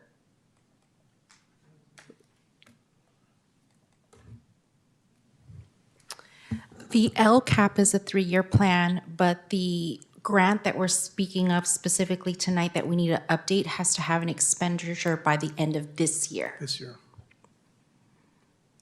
And any monies that are not spent, what happens to those particular funds? We would have to give that back to the state, and we don't want to do that. Agreed. Yeah. Okay, thank you. Thank you. Yeah, it seems to me that we've been able to spend the grant, although it's not clear to me how, the path, the planning that went into it. But I'm glad we're able to spend it all before we have to give it back. Thank you.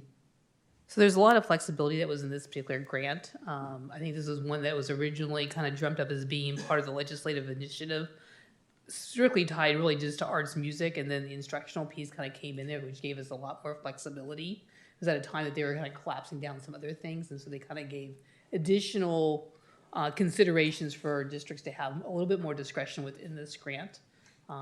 And so we just thought it was important to bring this back to you and make sure that Did it support any salaries of folks that were not able to keep on because it was one-time money? Not to my knowledge, unless it was done in the earlier years, but I don't think so. I don't believe so. We did include the original expenditure plan within the board agenda for everyone to see how it was approved back in 2022. But thank you for the report. That's very helpful.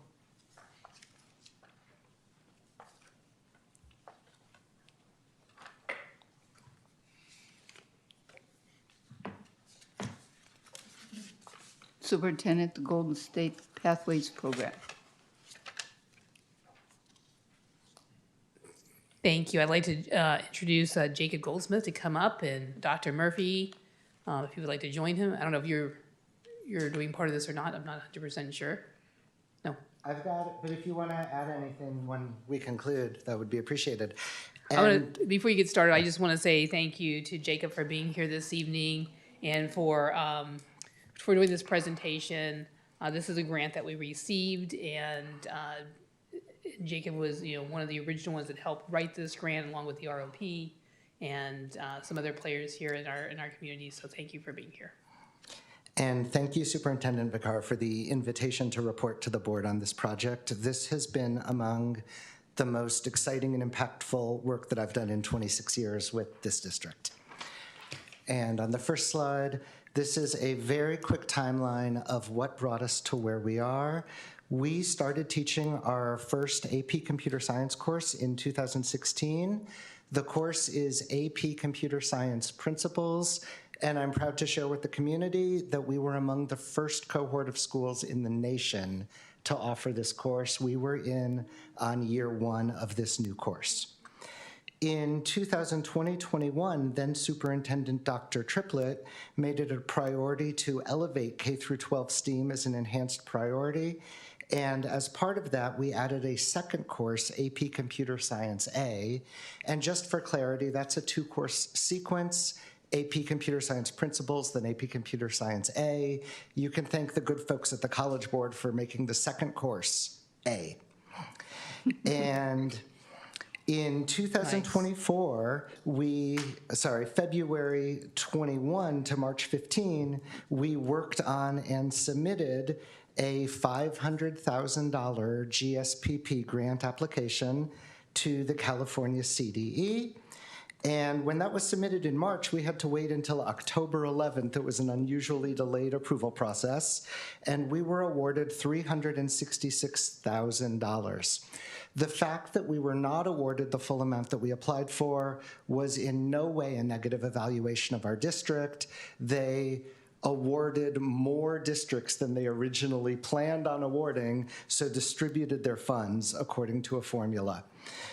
And continuing on, we received our funding in March 2025, 14 months ago. So this work has begun relatively recently, and this grant will continue through the 2028-29 school year. So this August is when we began to seriously get to work on this project. And one of the recipients of grant funding was an instructional coordinator position at Newark Memorial High School. That's a 20% position that I'm currently holding. And I'm doing this work along with my full teaching duties of math and computer science courses. And one of the things that I'd like to consider for the future is that we build a deep bench with other staff having the potential of rotating into this position.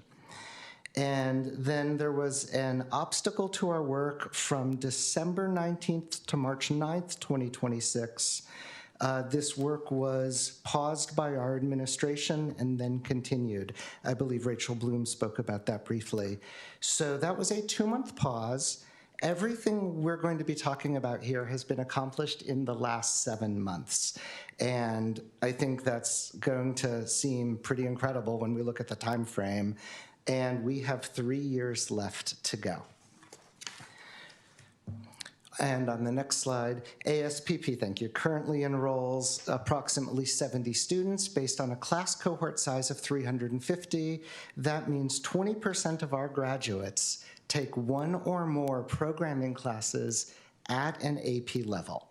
And if you'd like to flex on your colleagues at conferences, county-wide, 10% of graduates take programming classes at any level. Again, we're 20% at the AP level. So we deserve to be proud of what we have built for our students. And from the day one of our involvement in teaching computer science, and a major component of our GSPP grant writing was our focus on DEI in our outreach and recruitment. We target students with no prior programming experience. We target students from demographic groups underrepresented in STEM. We have no barriers to entry other than completing geometry, which is a requirement for all students. So literally every student at our high school is welcome to enroll in an AP computer science class. And 90% of students begin a class self-identifying as having little or no prior programming experience. We really focus our recruitment on computer science outsiders, students who don't have that family push that means so much.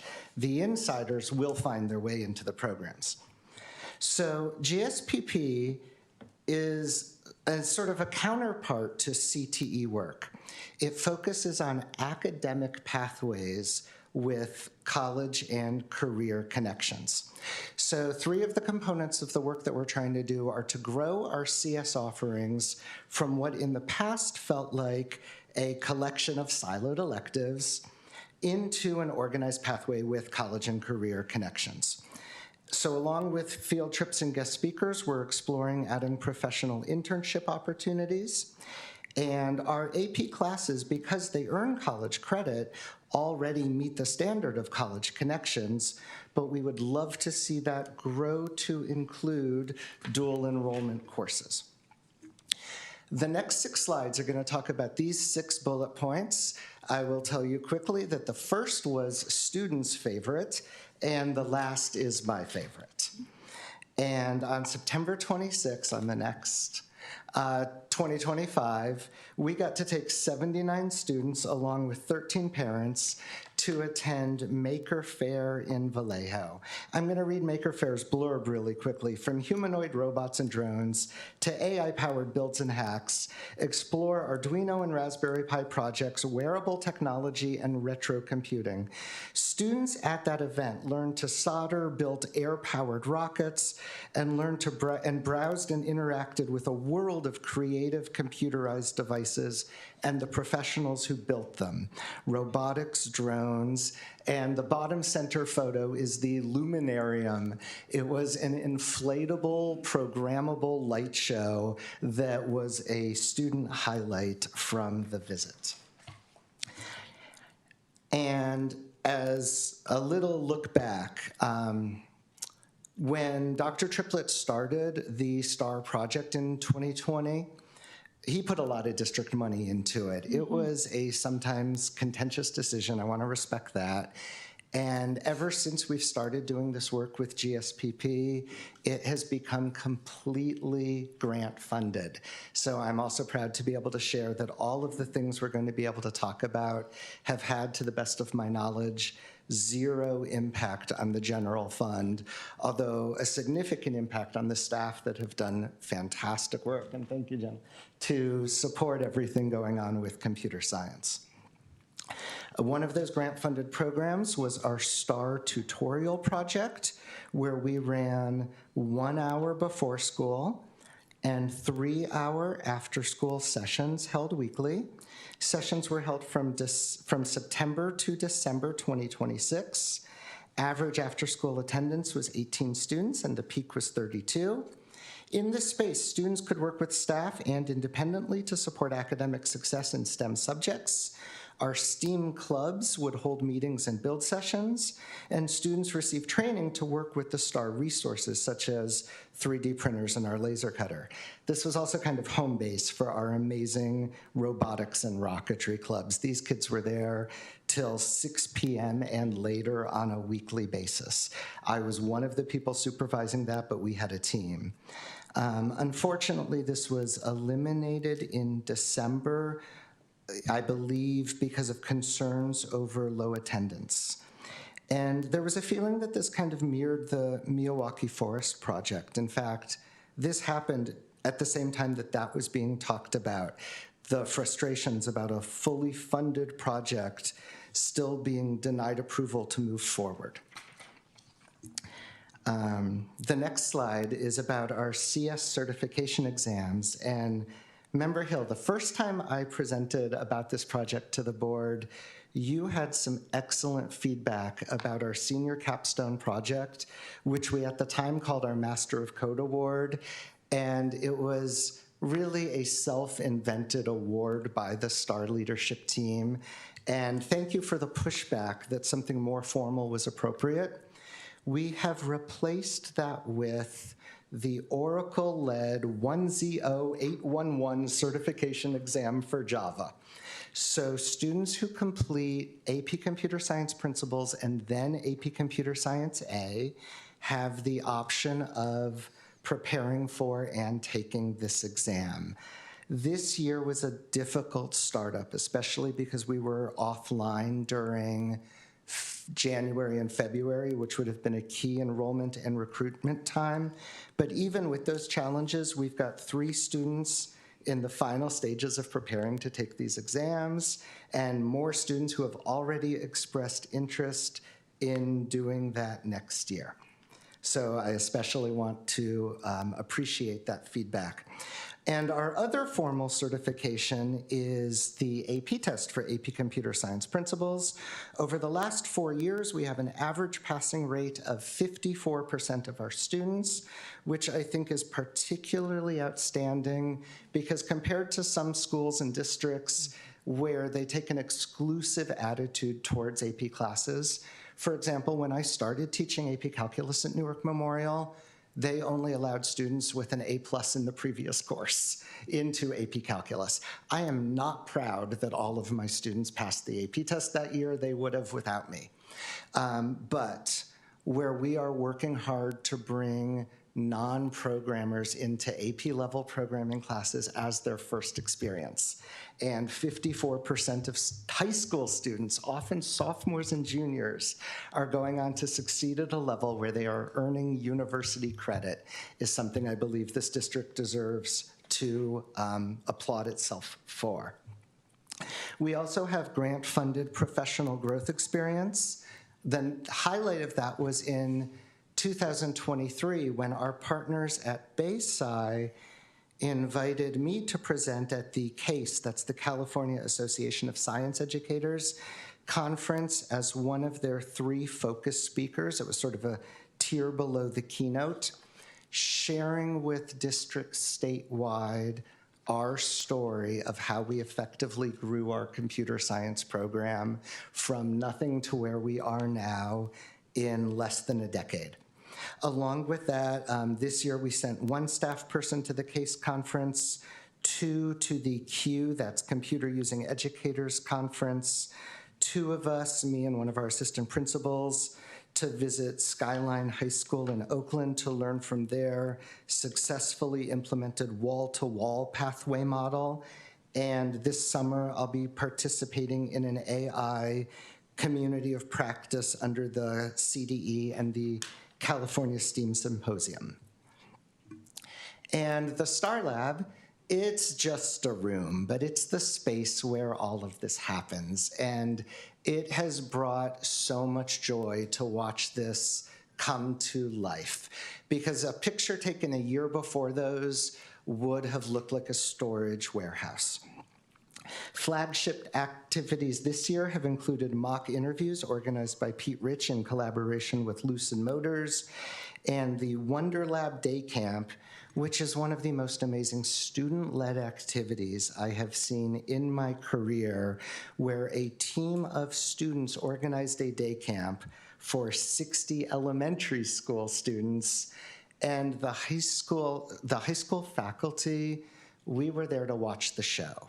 The students built, ran, designed, planned everything. Ms. Canales and I just stood in the back of the room high-fiving each other, and being blown away by the quality and professionalism that the students brought. So I especially appreciate that these photos sort of speak to the oldest and youngest users of the space, and they show the collaboration and the diversity while still respecting student anonymity that we work hard to bring. This year, funded by the grant, we've been able to bring into the space 18 large screen Chromebox workstations. That was where you saw students collaborating. And we're currently in the process of installing 2 portable TV-style touch-sensitive smart boards for both teacher and student use. I went through the records. This year we have had 129 class visits to the STAR Lab. That's counting each period, each lunch, and everything else. So data shows that the #1 way to bring new programmers into programming classes, well, the #1 way is to mandate it, but the #2 way is to give students a programming experience. And once a student has programmed, they're not afraid of it. It's demystified. It's no longer magical. It's something they can do. So we made a concerted commitment to do this for all of our students. NMHS CS educators visited every Geometry and Blended 1 classroom at our high school. That's 13 sections, to deliver a 1 or 2 hour introduction to programming activity. And because every student takes geometry, this reaches every mainstream student. We do still have a missing link with our special education students that I would like to focus on filling in next year. This 1 hour activity culminated in participants writing and running their own Python programs. 83% of students stated that this activity increased their interest in learning programming. 28 students stated that this single experience convinced them to enroll in a programming class next year. And 18 students, including students self-identifying as having never programmed before, followed up by independently creating an additional program as a challenge take-home assignment. They loved it so much that they went home and did more school for fun. Some of the challenges we face moving forward. With our 6-period day, students are very limited in the number of electives they can take, especially if they're in band or in anything else that takes up some of their elective slots. Anecdotally, several students every year express a desire to take an AP programming course, but don't because they have difficulty fitting it into their 4-year plan.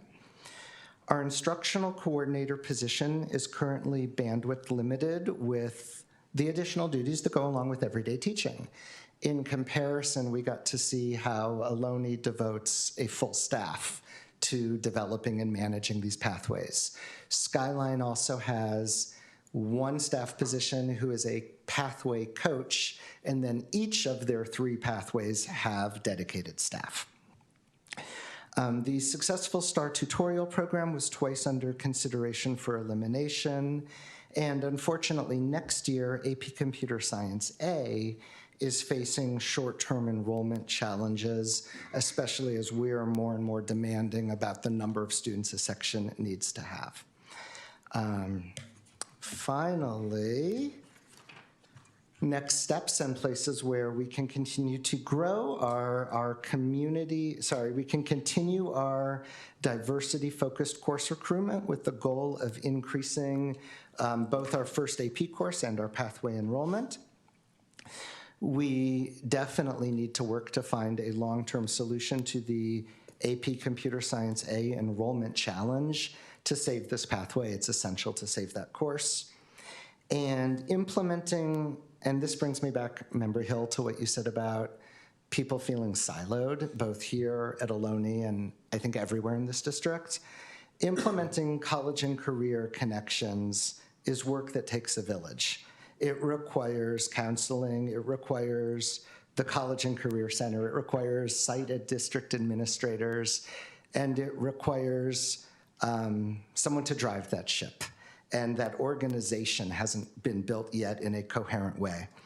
Along with that, we plan to build a student ambassadors recruitment and outreach program to proactively reach out to students who have completed both our middle school coding robotics course or K through 6 Girls Who Code activities, which, by the way, are run by students in our Learn to Code Club, or as they like to call themselves, the Hack Club. So we have our students visiting elementary schools and running Girls Who Code activities. Along with saving APCSA, the other option would be to build and offer a replacement course. Dual enrollment or distance learning could potentially fit well there. And finally, a thank you especially to the past, current, and future computer science students. The photo on my right is our student code competition, where volunteers from Lucid Motors came to judge student computer science projects. The winner was one of my students. He beat all the more experienced students in computer science A, who had built something absolutely amazing. And I feel like the bottom center photo really illustrates that if you build it, they will come. If you give students a good space and a good program, they will make the most of it. And finally, I want to thank all of the site and district administrators who've been supportive of this program throughout our work. Do you have anything? Okay, thank you. If there are questions or comments, of course, we'd be happy to entertain this. Yeah, Mr. Block? I want to thank you for the really detailed presentation and for all the work that you've done to get this grant program going in the first place, to maintain it. You know, your reputation precedes you as a math and computer science teacher and as just a general leader in the STEM focus at the high school. So thank you so much. I was curious what your thoughts are on, like, you know, what strategies might help with, you know, if the STAR Lab were to kind of come back, what would kind of help with that after school enrollment? And additionally, with regards to the APCSA, like what ideas you have in mind in terms of trying to get the numbers back up going forward? That's an absolutely fantastic question. I have an answer that I'm reluctant to say in public, because as long as we have a 6-period day, student enrollment in electives will always be tight. Obviously, there's only one solution to that, and it's a very, very, very heavy lift. We see this everywhere. When we started this course, it led to a tapering off of our AP Art History course. Students can't take all of the electives, and it was heartbreaking to see that dwindle. It had been thriving. And one of the board members, I'm sorry, I don't remember who it was, asked Dr. Lamar about how those classes sort of fit into the jigsaw picture. And I feel we have a history at our school of building great programs, but they stand siloed. And we haven't looked at the big picture. So our biggest challenge to enrollment is we have too many great classes. And students can only take 24, and about 22 of those are filled with their A through G requirements, especially if they're going above and beyond the bare minimum. So students like the valedictorian and salutatorian you met earlier really only get to pick 1 or 2 or maybe 3 classes in all of high school. I think that's where the solution lies. And as far as the after-school tutorial, well, for starters, we learned that the before-school tutorial is definitely a big struggle. Enrollment there was as lively as my A-period class this year. But after school, I would love to have more teachers be a part of this. We invited every math and science teacher to be a part of doing this for hourly pay. We had 1 response.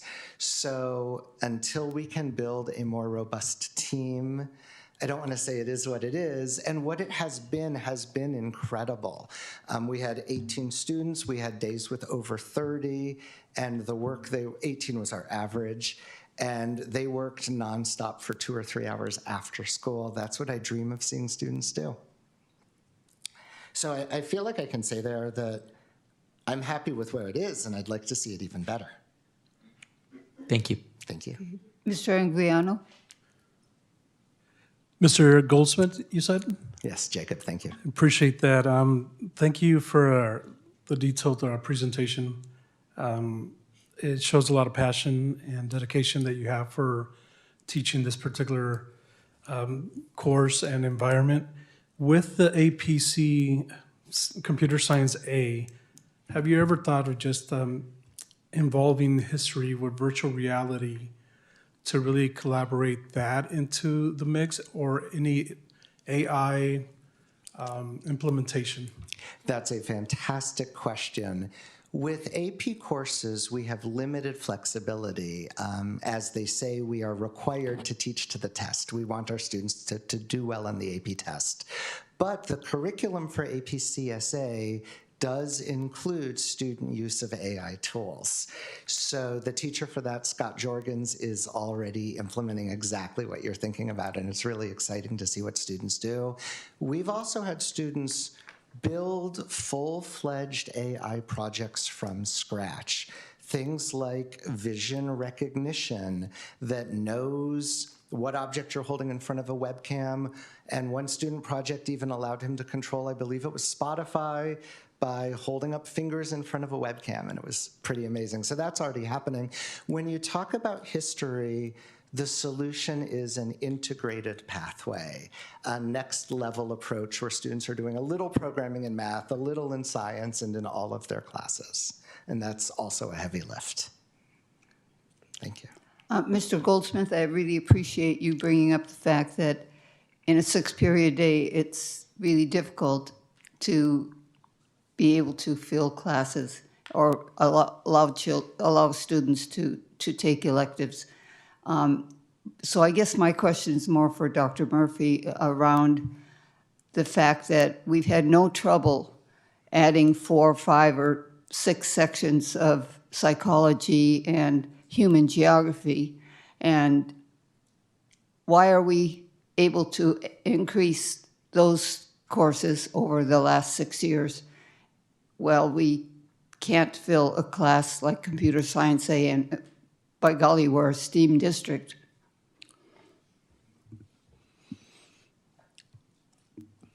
I'll say it. I think it's 3 reasons. One, it's marketing.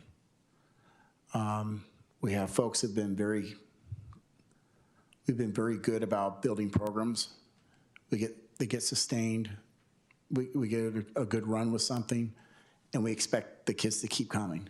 That's what happened with MCA. Staffing changes, interests change, and you still need to market. Same thing happened with the program over at the community college behind us. Lots of interest, lots of excitement, builds over time, but we failed to forget that we need a market. These other classes, maybe it's the teachers, maybe it's the interest, maybe it's how we're hitting the kids.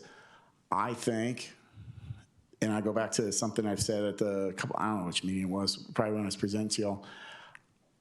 In talking to Cliff and Tom over at ROP, I think what we need to do is I think we need to look at what we're doing. What's our program? Ultimately, what are we going to offer? What kind of pathway are we going to offer? Are we going to have the kids come in and pick a specific pathway or academy? Is this the route we want to go? And with that academy, which one do you want to select, and what is that pathway going to look like? What kind of courses does that entail? Are we going to look at different kinds of diploma tracks? What does that diploma look like? What kind of classes are going to be required to take? I think that's the route we probably need to go, but I think whatever route we go, we need to build something, be really good at one thing, and then we can expand beyond that.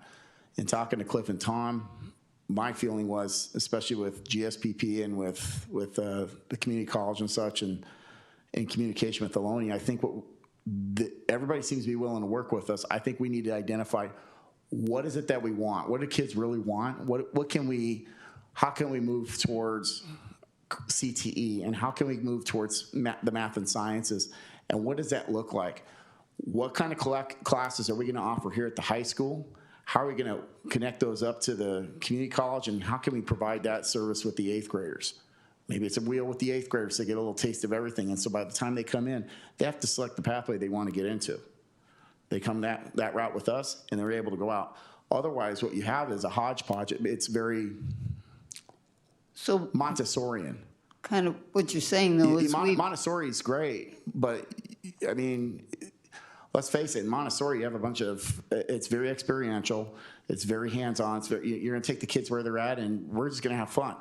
The reality is, if you're gonna be successful in something, you have to be able to market it, and you have to be able to say what the end product is. And if we don't have an end product, like what is it that we want in the end, kids need to know what they're getting themselves into. Yeah, it seems to me we're a STEAM district, and we should build pathways to encourage students. You get back what you emphasize. Yeah, and so I just don't understand why our social studies program has mushroomed, and we've done very little to increase computer science A, for example. It's disheartening. One thing we are doing, and Ms. Allard's been really helpful with this, is we're looking, the math department is looking at exploring the pathways. What does a math pathway look like entering from 8th grade into the high school, and where we're gonna go from there. The other thing is solution tree. We're doing a lot of heavy PD in terms of what is it that we're doing in class, what does instruction look like, and how do we assess students whether they're learning or not, and making sure that we're looking at the big end picture.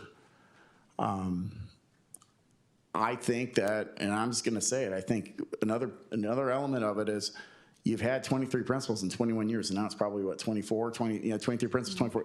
You've had a lot of turnover, so I mean, there's no excuses now. Now you've had me for 4 years now, so it's time that we are doing the heavy work and doing the plan moving forward. I hope that answers the question, but. Yeah, thank you. Sure.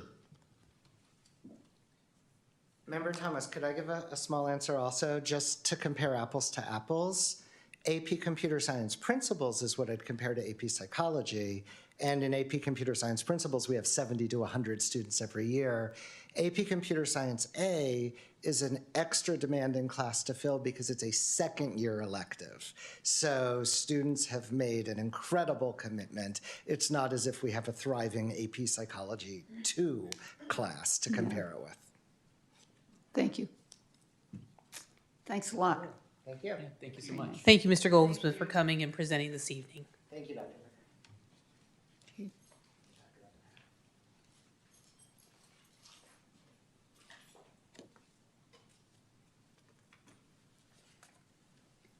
Okay, next we move on to new business.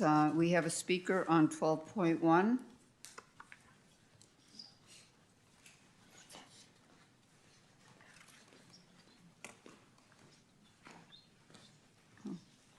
Hi, this is one of the items that did not specify. It says the dollar amount in the budget, and it's budgeted, but it doesn't give a budget source.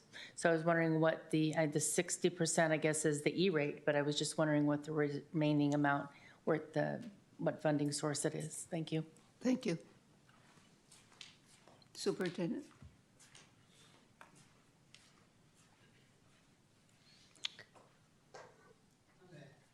Confirm this with our CBO, but I believe the funding source, is through E-rate. Is that correct, Jenny?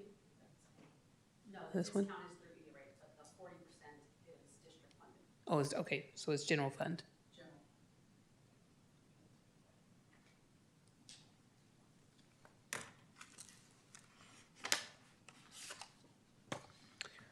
With that, I'd like to introduce this item and ask our Assistant Superintendent of Business Services to launch this off.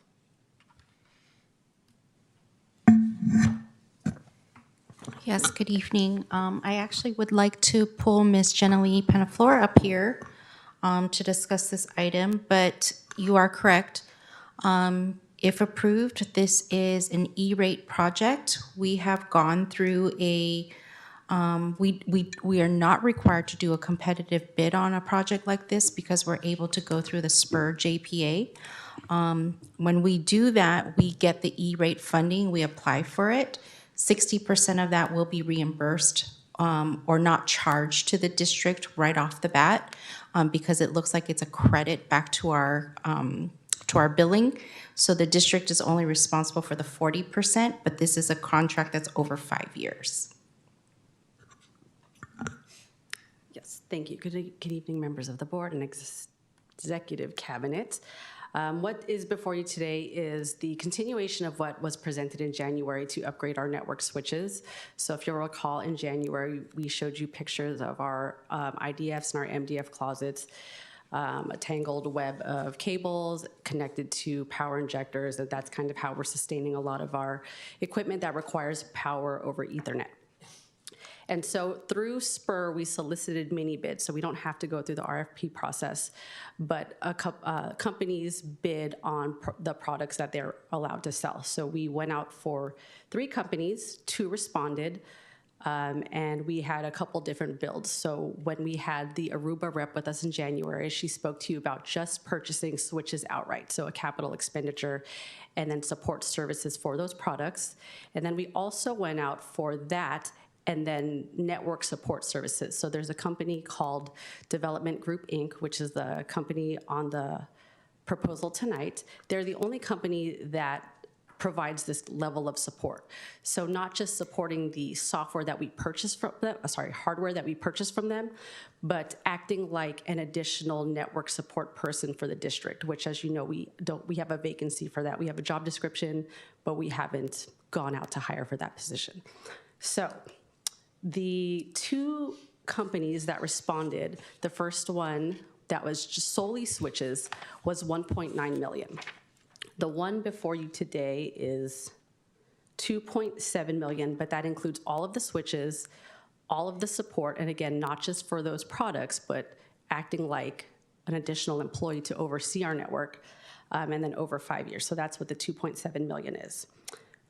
There are generally a couple options for E-rate. You can either, as a district, purchase it and then be reimbursed by SPUR, or you can purchase it and have SPUR bill the vendor for that 60%. So as our CBO said, we are going with the latter option here. Timing-wise, I know that was a question that was brought up. The E-rate cycle starts in the fall, so we began kind of looking at this in October. It was presented to you in January. We have already received the authorization to order from SPUR, and you don't necessarily have to approve this tonight in order for us to take advantage of the pricing. We lock in the pricing through the E-rate cycle, and we have, I think, until the end of the calendar year to actually do this purchase. So if you're not ready to do this right now, we're locked into this $2.7 million at the 60% off for the year. The reason that the 60% off is not officially reflected here is because that discount is from SPUR.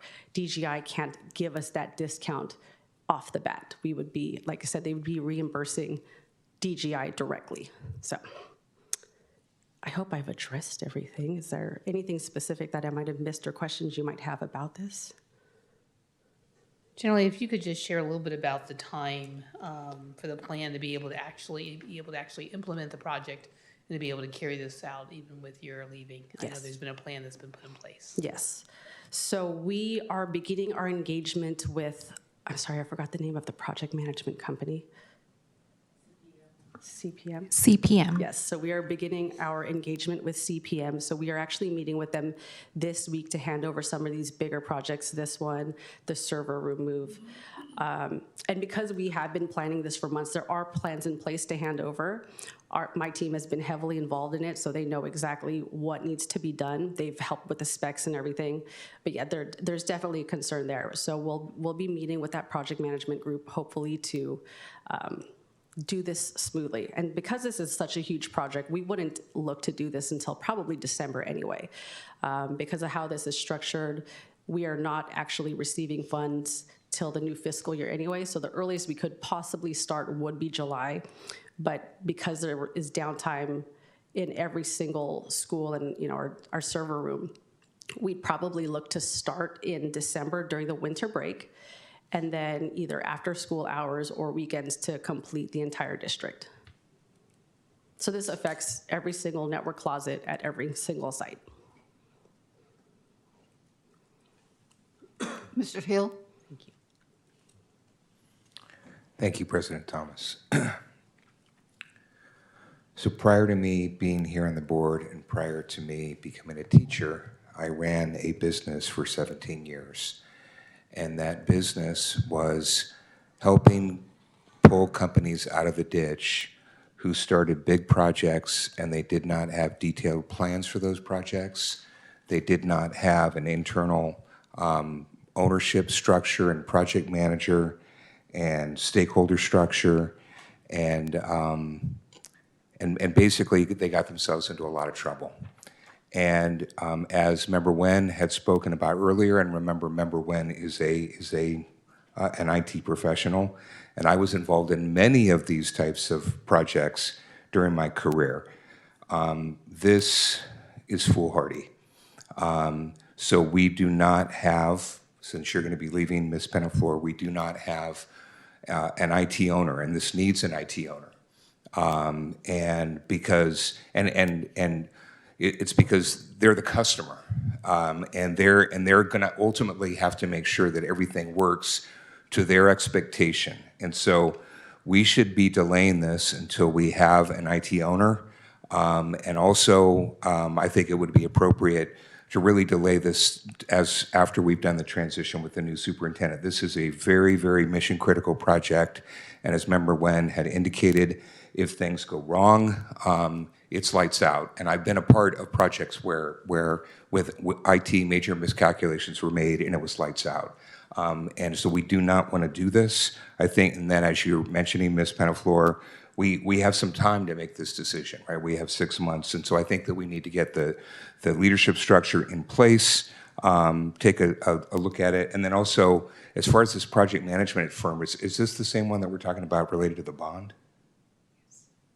I mean, I don't think that these guys have IT credentials.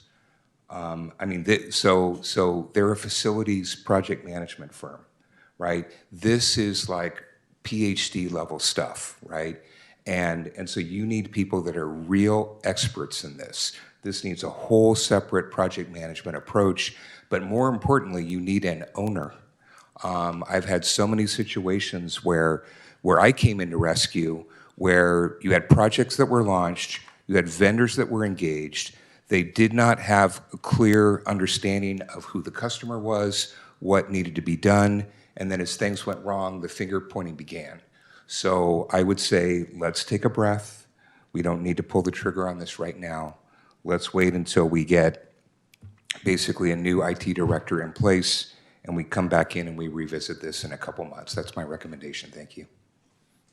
Superintendent, do you want to speak to this?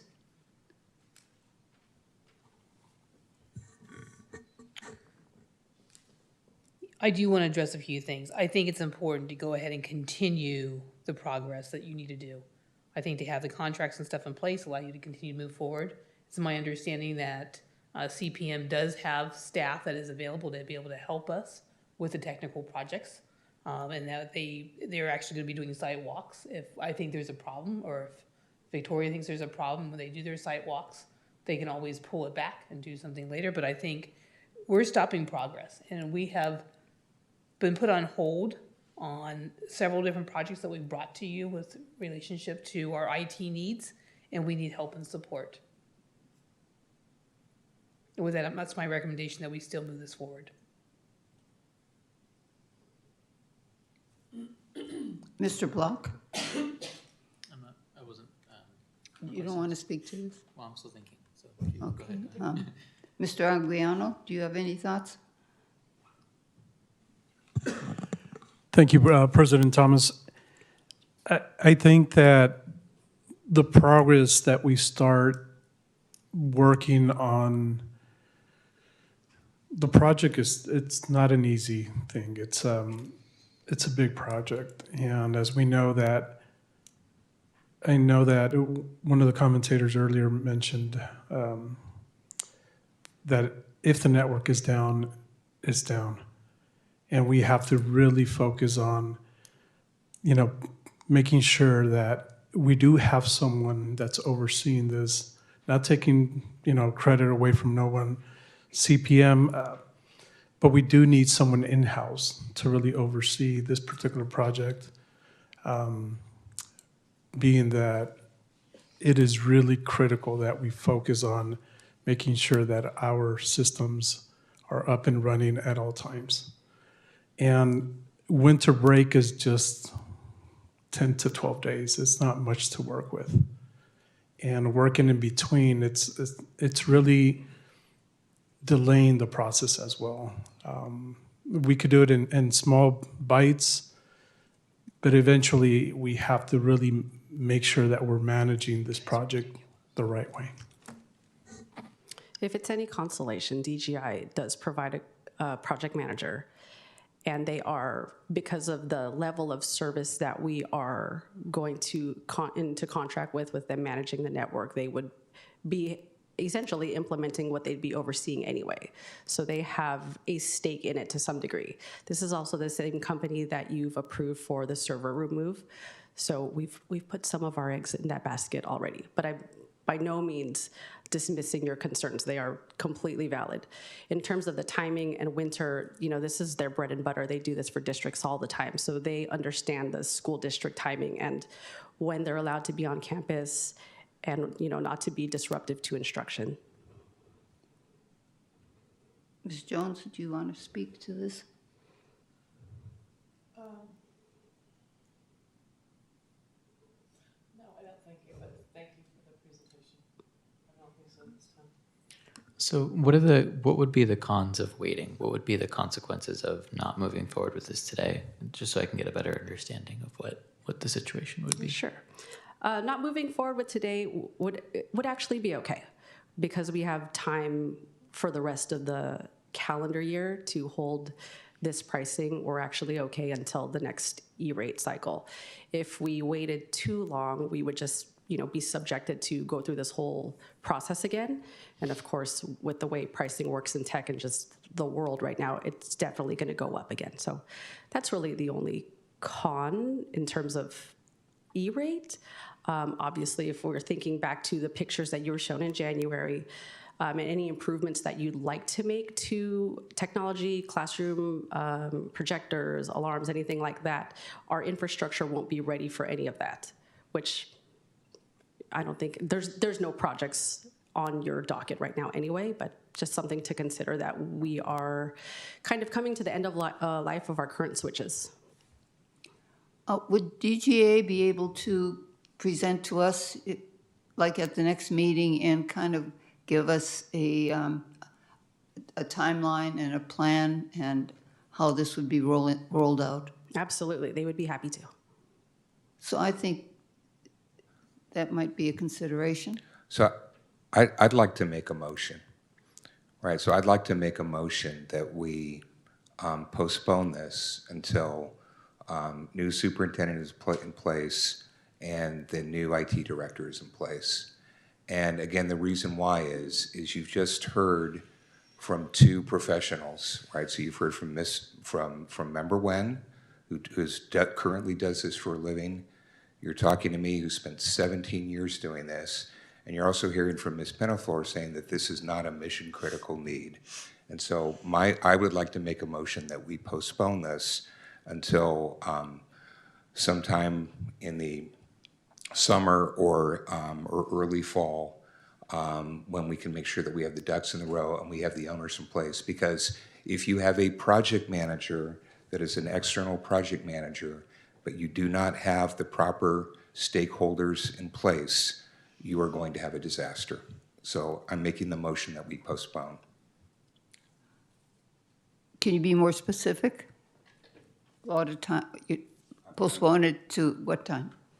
I'm making the motion that we postpone this until we have the new superintendent in place and we also have our new IT director hired. Okay, is there a second? I'll second. Okay, so discussion? I just do think that, as Ms. Penaflor was saying, like inflation is a concern, right? And it sounds like this is something we should take care of this year, right? Like not wait till 2027 to take care of. So I think my only hesitation is just, I'm okay to put it off for now, but if we're going to wait all the way until next year, then we might end up costing ourselves a lot. So I'm okay with delaying it now, but I think we should take care of it in this calendar year. Sure. Ms. Jones? I'm going to say I definitely agree with that. Like, I don't want to postpone past maybe August, September at the absolute latest. because I feel like if we do that, it's just going to keep, we could do it again. It's just going to keep happening again. Sometimes there's never an absolute perfect time to do something. And I feel like this is one of those projects where how long are all the ducks is it going to take to get all the ducks in a row? And we may not have all the ducks in a row. And like you said, it is a big project that there would be someone from that, on their part that is overseeing it. I just think that we keep using the excuse of the transitions as our permission to move things off and postpone things. And that's not going to be constructive or appropriate when we get to the point where things died because we kept saying, but the perfect people aren't here yet. So that's, if you're going to put it out to an undetermined amount of time, I'm going to abstain from voting. So I'd like to clarify, because I think that I was clear. I'm not asking that this be postponed indefinitely. And so I believe that the IT director position has already been flown or is being flown right now. And it will probably take a couple of months to fill that. But I think that position needs to be in place. And if we were going to make a parallel, you wouldn't hire contractors to come in and start to do a major remodel of a house if you didn't have a customer. The customer is what drives what needs to be done in any kind of remodel or construction. The IT director is front and center around this. It is the primary controller. They need to be intimately involved and directing this. Otherwise, you could have chaos. And this is not theoretical. This is lived experience. So I'm recommending that we wait until, and I would agree with Member Block that this is something that can be accomplished in this year. But we need to have the IT director in place before we launch this. Superintendent, what would you like to see, given this discussion? I believe you got a motion on the floor. I don't think it's appropriate at this point probably for me to speak up anymore. I think I have shared with you, this is your second time seeing this particular project. I brought it back based on a prior discussion that we had had. If you choose to delay it, that's obviously the board's choice to be able to do that. I would just say don't delay it too long because you really do need this equipment. We needed to be able to keep our schools running.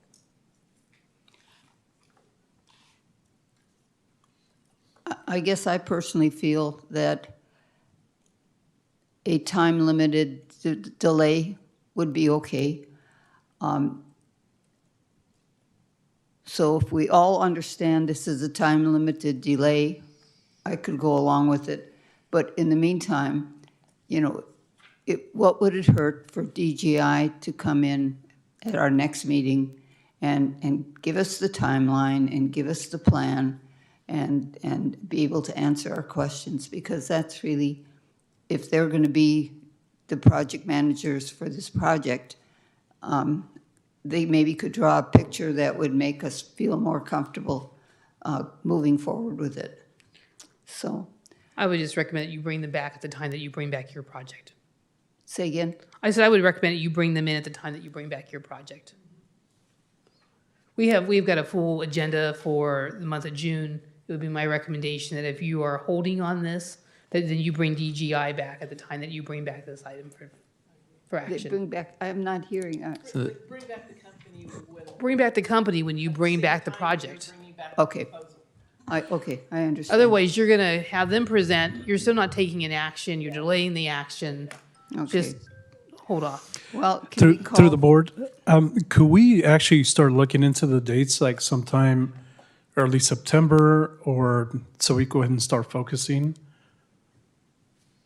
So I think that we want to be careful, right? Because the limiting factor is the IT director, right? So I think that what we want to say is that we want to search for this replacement with expediency. And the minute that they're on board, we can come and bring this item back. would you be open to a friendly amendment that said, with a decision brought back to the board no later than September 1 or something, September? September 15th, September 15th? or the latest, October 6th? I mean, again, my comparison is, would you hire a contractor to come in and start working on your house if you didn't have the customers present to provide guidance, right? So I would say, let's focus in on getting the IT director in place, and if we get them in immediately, we can have this item agendized for August. Well, yeah, my friendly, No later than. and I would add to it contingent on having an IT director in place. That's fine with me. Okay. So could you restate your motion with the friendly amendment? So the motion is that we postpone this item until we have hired and onboarded our new IT director, and the target to have this is no later than September 15th. And do I have a second? And we have a second. Okay, please vote after I put the voting up.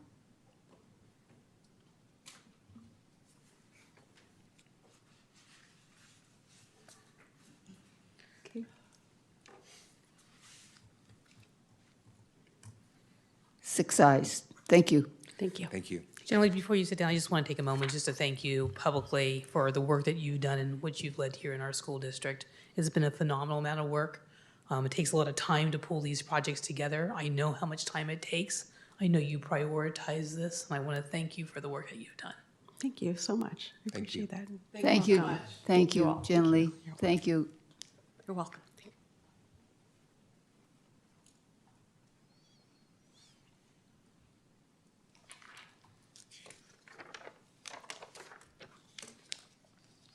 Next, we move to 12.2.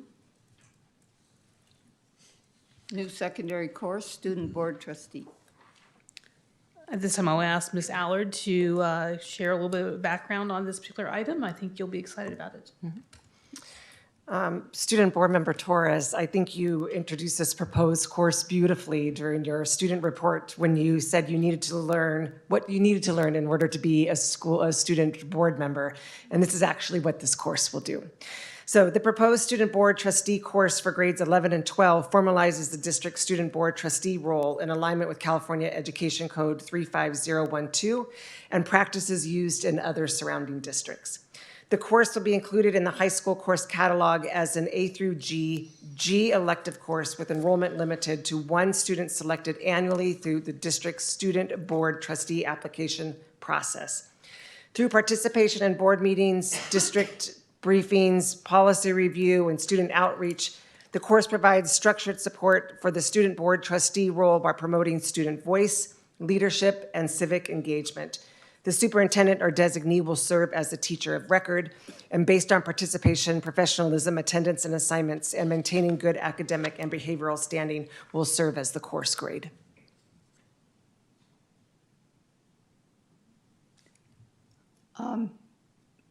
Ms. Torres. Oh, I'm sorry. I thought, no, Mr. Hill. I was looking Thank at you, the tally. President Thomas. So question, Ms. Allard. So is this going to be like Masters in Governance where, so as new board members get educated on what it is to be a board member, and this is done through CSBA, so is this going to be something that we would have the student board member work with CSBA on? No, not necessarily. It could be a variety of different kinds of leadership opportunities that they have, but they have to do extensive time and research. Sometimes they are surveying student members. And so I think the criteria is very, very broad that allows for a lot of different opportunities. But leadership could come in the form of either attending a CSBA function. There's some other associations that also offer leadership development that comes along with this. And so not necessarily just for not specific to CSBAs, like they don't have like a student element to that, like Masters of the Board governance. So who's going to be the teacher of record for this? Superintendent or else the superintendent's designee. You would have to have a certificated credential to be able to see it. And you would basically outline kind of like what a teacher would do. You would provide an outline as to, like, you would have a discussion with the student. You'd be talking about things that they would be taking on in various roles. Okay. Because I'm just curious, where I have to imagine that CSBA does something like this, don't they? Ms. Jones? There is a one-day workshop at CSBA in December. That's not always the best timing for our students because they're getting ready for finals. To miss, especially like with this year, it's in San Diego, so it's not always it's not always the best time. There are. I was working with Terry Condi on this, and there are lots of other opportunities, including student council leadership type courses that are right in our general area where it's a one-day workshop where they would go and get some leadership training. But to me, part of what it's doing is it is honoring the time that our student board member puts into the position, working with the superintendent on their updates, even the application process, but understanding the full role that the student has during this period of time. Like I plan to meet with the incoming student board member this summer to go over some things with her to get her ready. And obviously, Mr. Murphy here has something else to say. So thank you. Hold on, I just have one question here, a comment. So, because I think that serving on a school board, a public school board, is a very unique situation, and that's one of the reasons why we have CSBA. And although there's certainly things that you can be trained on if you go to a CSBA conference, but we have ad hoc training all the time, and I think it's actually important from a body of knowledge and et cetera, that if we want to do this with the student board member, that we work with CSBA to actually get something set up and that they actually run it. So that's my recommendation. Well, they do have the class. No. So what I'm saying is, for example, we have meetings with our CSBA consultants all the time, and there are opportunities where the CSBA consultant, can even organize on-site masters in governance classes and that kind of thing. So it's whatever we want to have CSBA do. So it doesn't necessarily have to be limited to going to a conference. But I really think that this needs to be administered by CSBA. Mr. Murphy. There are several high schools in the state that offer this course. Soquel, high schools in Soquel, Fontana, Mountain House, Oxnard, Pleasanton. There's quite a few there. I'll just use the old adage. There's that saying where I'm going to compare apples to apples. I'm going to try to compare it this way, say it this way. Sometimes if you give away the milk for free, people aren't going to want to buy the cow. And I think that if we legitimize the position and create the course so that, and I'll say this, when I was looking at it, there's 5 units of study within this piece. Developing goals is the first unit.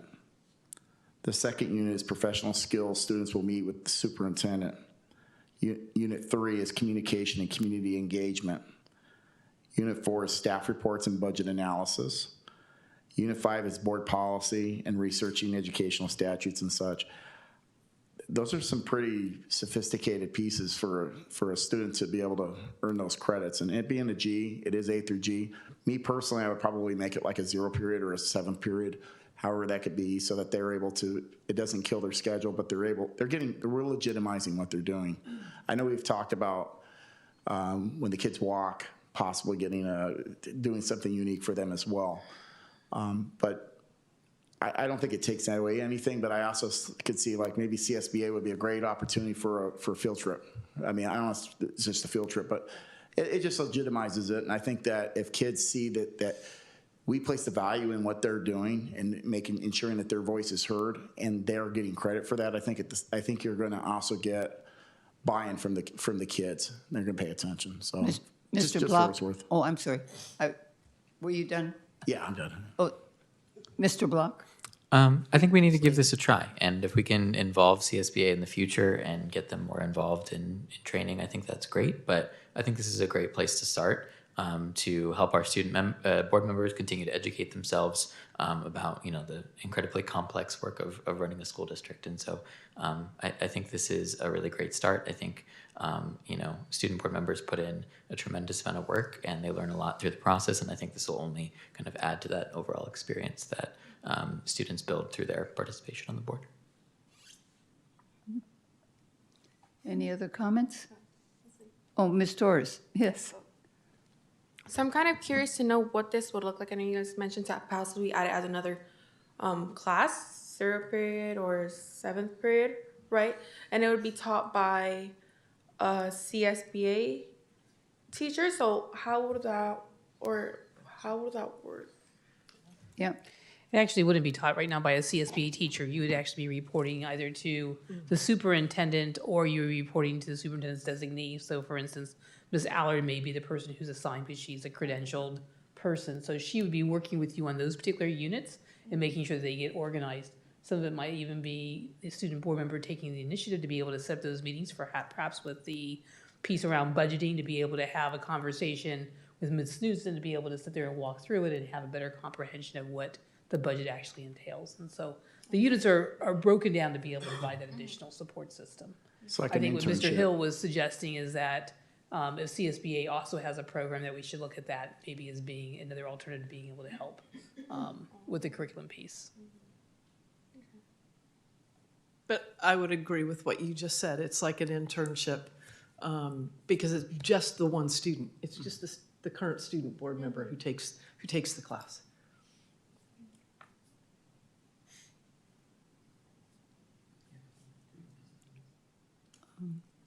Just on a side note, just so if you think about how long your board meetings are and the time that the board member sits here and is learning from all the different elements and discussions that you're having, I mean, it's a tremendous opportunity to have insight into the public policy decisions that go in and the implementation of a school district. And I really do value their time that they give, but they are giving at least 10 hours a month on top. That's right here inside the boardroom. And then when you think about the additional time that they have to spend, they're spending as much time as you probably would be ordinarily inside a regular class, being a 55-minute perion. Yeah, well, I mean, I think if I would have had, for sure, if I had this like this year, it would have been a lot more helpful for me because, I mean, I only had it 1 year compared to, Joy, she had her 2 years. So, like, it does take time to develop and learn, like, how the meetings work around, what the student can vote on, or what the agenda items mean. So instead of like having those first few months to get used to everything, so I think this will help, definitely help the new board members kind of get to know or have that designated time for them to learn what the actual agenda items mean or what the organizations have. So I think it is a good idea. I support it. I agree. I think it's a great idea. I also think it's going to be very important that whoever the student board member reports to or whoever coordinates the course with the student board member, that there's a commitment there and some kind of reporting and follow through, that it just isn't a course in name only. So with that, could I have a motion? I'll make a motion. I'll second. Motion's been made and seconded.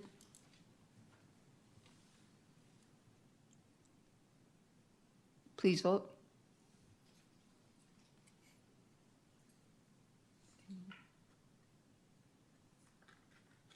Six ayes. Thank you very much.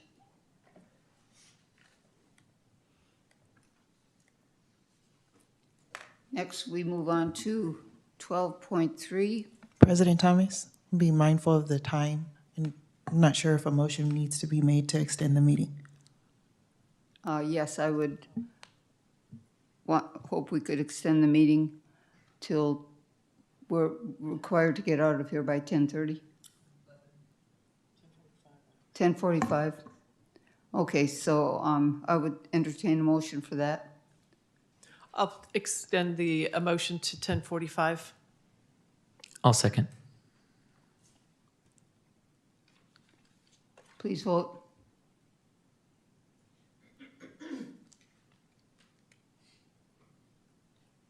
Six ayes. Okay. So, yeah, let's hope we can be efficient as we move on. 12.3, specifications of the election order. Before you this evening is the election order for the November 3rd election. You have 2 board member seats up, and this resolution is letting the Registrar of Voters office know and county office know that you are calling for the election. May I have a motion? I'll make a motion to approve item 12.3. I'll second. Made and seconded. Please vote.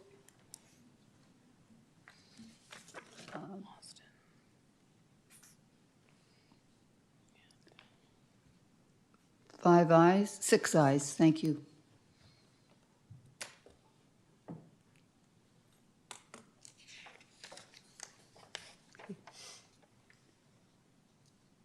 Thank you.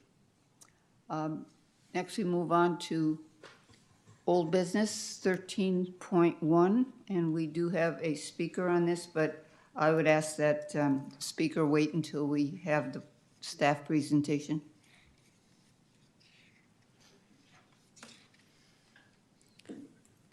All right, thank you. At this time, this is our Think Together contract. I am delighted to be able to thank our Think Together contractors for being here this evening and for waiting so patiently. I know the hour is late and you've been here all evening, so thank you for staying. And with us is our staff, Ophelia Milera, and I'm going to have Karen Allard introduce the topic. You have before you our 2 contracts for expanded learning for the 2026-2027 school year. In collaboration with coordinator of expanded learning as well as my colleague, we were able to take both contracts to successfully have a reduction to the monthly cost. All year, we have heard about equity and some hardship for our families with the cost that it was for this year based on an unexpected decrease in funding from the state. So based on that, we are proposing from the money that we are receiving that the monthly rate will fall from $450 to $350 per month, and also with a reduction for any siblings who are attending the program as well. Thank you.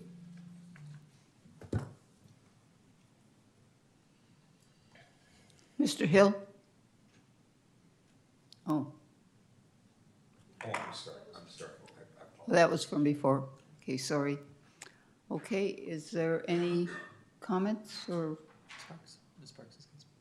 Ms. Parks? Thank you, Mr. Block. How soon I forget, huh? First, I want to start by thanking the district for offering a discount for next year's program. I'm sure the participating families appreciate the reduction.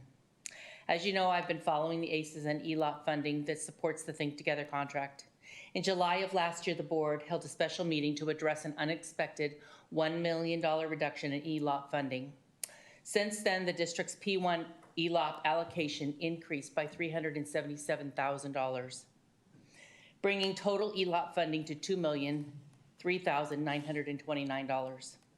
In addition, you receive $407,167 for ACES. Both of these amounts have been represented in your first and your second interim reports. For the 25-26 fiscal year, that brings the total projected state revenue for the program to over $2.4 million. According to your October 21, 2025 presentation, the projected total cost of operating the program was only $2.1 million. Based on those figures, the state revenues exceed the projected program costs, even before factoring in the fees collected by the parents of the non-UPP students. Due to the improved financial picture, I hope the board will seek answers as to how this year's parent fee revenue is being accounted for within the program budget. If the unaudited actuals ultimately show that revenues exceeded the expenditures, I sincerely hope this board will direct staff to refund any excess fees collected from families. Parents should only be charged for what is truly necessary to sustain the program during that fiscal year. In like manner, I would hope that once the 26-27 allocation is available, the district will reevaluate costs for the upcoming fiscal year if warranted. Because if your revenues support the program, why would you have parents pay? I hope that if that is what takes place, that you will adjust the fees accordingly. Thank you.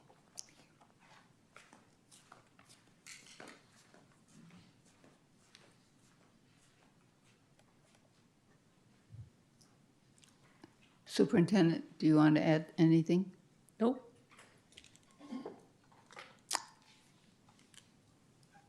Board members, do you have any questions or comments? Okay, I would entertain a motion. I'll make a motion. I'll second. The motion's been made and seconded. Please vote.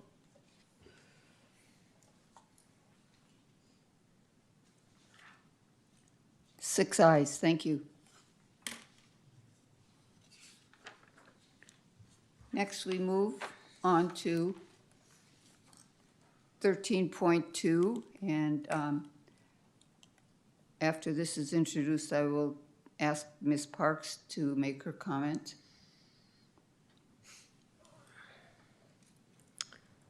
Thank you. Before you this evening is our Newark Memorial Tutorial MOU, and I'm going to turn this over to Ms. Allard. The MOU that we previously brought to you at the beginning of this school year, early January, was only designated until the end of this school year. We continue to work hard to make sure that we have everything in place for a successful rollout in the fall. We did try to consider if we could have put it into place the second semester. There was just the logistics of that to make sure that it was a successful rollout. We were not able to do that. However, at this time, we feel that we have everything in place for a strong tutorial period to take place in the fall of 2027, and we are ready to go with signed signatures from NTA as well as district. Thank you. Ms. Parks?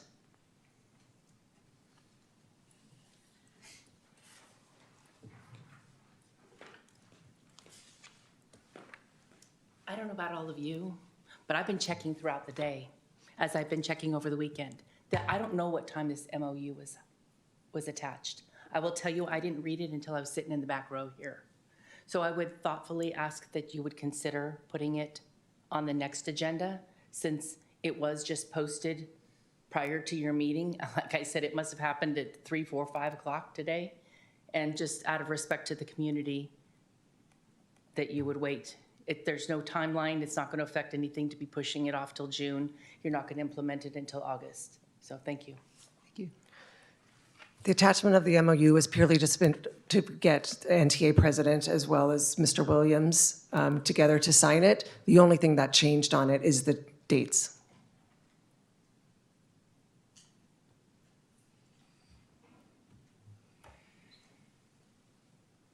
Ms. Jones?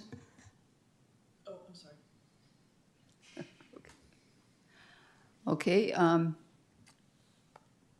yes. So I think it's really important that we, get this rolling again. I'm so glad to see PAWS coming back, and that, NTA and the district were able to, come together for an MOU. I mean, I do think it's important that, going forward, the attachments are uploaded earlier. I think that is something that, I think we could continue to work on as a district, but I do want to see us move forward with this because I think this is something students and parents have been asking about for a long time. And I want to thank everyone involved for all the work involved in putting this together and getting it ready for a successful start in the fall. Yeah, and I realize also that a lot has to happen to put together these agendas, and the district is under a lot of stress with all the changes that are happening these days. And so it's ideal to have the presentation attached to the agenda as soon as possible. So maybe we can try to do that in the future when things slow down a bit. So with that, I would entertain a motion. I'll make a motion to approve 13.2 for the 2026-27 Newark Memorial Tutorial MOU. I'll second. Motion's been made and seconded. Please vote.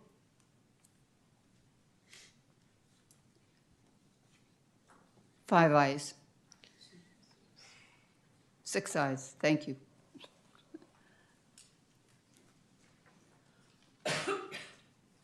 Thank you very much for staying here this evening in case there are questions. We appreciate you. Thank you. Thank you. Could have moved that up. Just to clarify once again, this will be starting the first week of the oncoming school year. Like it's set in stone, it's gonna be moved. Correct. Okay, thank you. Thank you. So we move on to consent agenda items, personnel items. We have, I'd like to pull the PAL. pardon? I would like to pull the PAL. Pull the PAL. Oh, okay, we will pull the PAL. Anyone else want any of those pulled? Okay, so then I would ask for a motion to approve 14.3 through 14.5. I'll make a motion to approve items 14.3 through 14.5. Second. Made and seconded. Just a clarification on your motion, because there was a speaker that spoke earlier, Mrs. Clevenger, who said something about the agenda item this evening as being the salaries were for this year that were done for management. The salaries were actually done for 24-25 school year. However, the salary schedule reflects the current salary schedule, which carries that piece over, but it's still ongoing money. So I just want to make sure that that's clarified so that people understand what it was for. The management team has not received a raise for the 25-26 school year. Thank you. Please vote.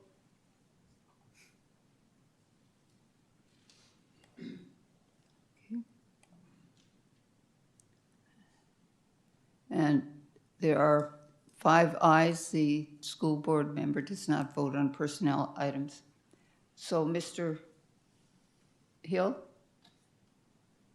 14.2. Great, thank you. I'll make it quick. So when we met last, we had the PAL, and we were talking about the credit recovery program.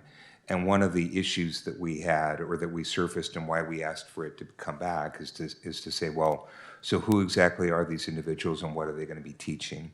And although I think now we're identifying that there are certain teachers that we don't really know the subjects, but I'm not that hung up on that. But what I am hung up on is I'm not sure what the role of the counselors are playing in the summer credit recovery program. And so could somebody please explain to me what role the counselors will be playing?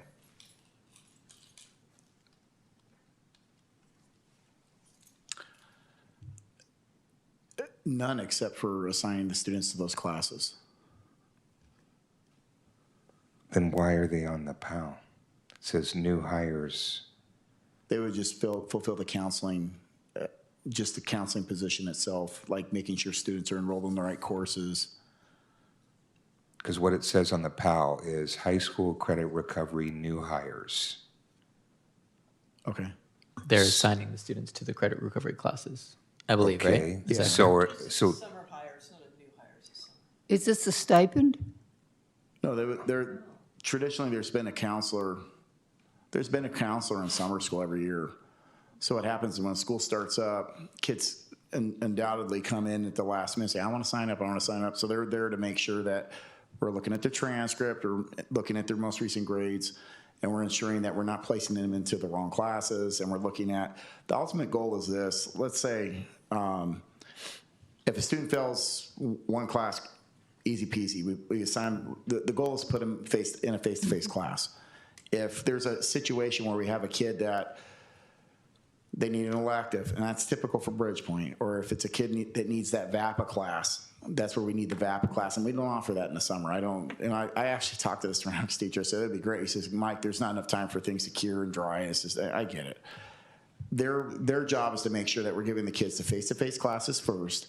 Subject for those kids, if they have to have it, it's only because it's either the classes in conflict, because it follows the same first semester's AM, second semester's PM. And if they need 2 first semester classes, I can't give them both at the same time. We're trying to consider. So Mr. Murphy, we're hearing something different here. Oh, okay. Right. So from what we discussed earlier. So what we discussed earlier was that subject is only going to be used when we do not have an in-person teacher, and it's really going to be directed at the electives, right? Not where there's a schedule conflict, right? But you just said if there's a schedule conflict that they go into subject. That's what we would need it for, yeah. We would need it for scheduling conflict as well as for. So then that's something different than what we heard. Okay. Right? So, I mean, and this is the issue, right, where we're opening Pandora's box, right? Well, the only thing I can say is this. And we're going to use online credit recovery in a 2-week period to push people over the finish line and give them a participation trophy. No, it's not. I hear your concern. I would argue if a student failed, let's say Algebra 1 and English 1 first semester, let's say it's a freshman, and it's both first semester, our goal is to place them into a math class face-to-face first. I can't give them that.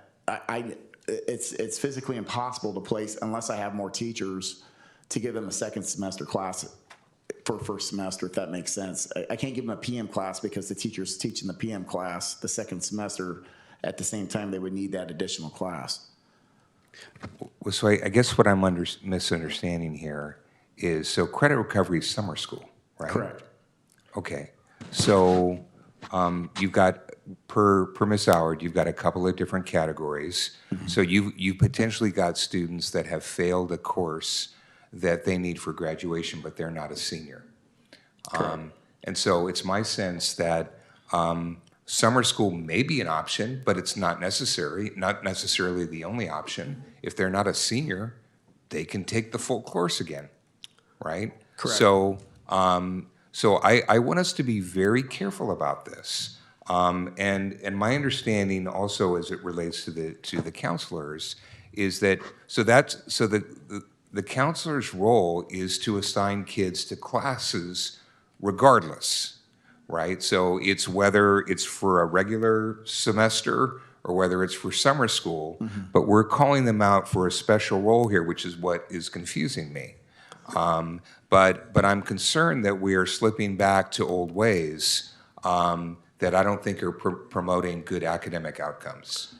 And so I'm very concerned about this. I do not understand when we're calling out teachers to teach for summer school, why we're calling out what you're saying are counselors who all they're doing right now before the end of the year is their regular job, right? So why are we calling them out separately on the PAL? Maybe I can add to that, Mr. Hill. So as part of the summer program, we have students that are on campus. There's a variety of reasons why we have counselors on campus during the year. It's not just necessarily to assign them to classes. We have some of our students that have the most challenges that they're running into. There's a reason why they're having to take summer school courses. So the counselors are there to help support them with other issues beyond academics.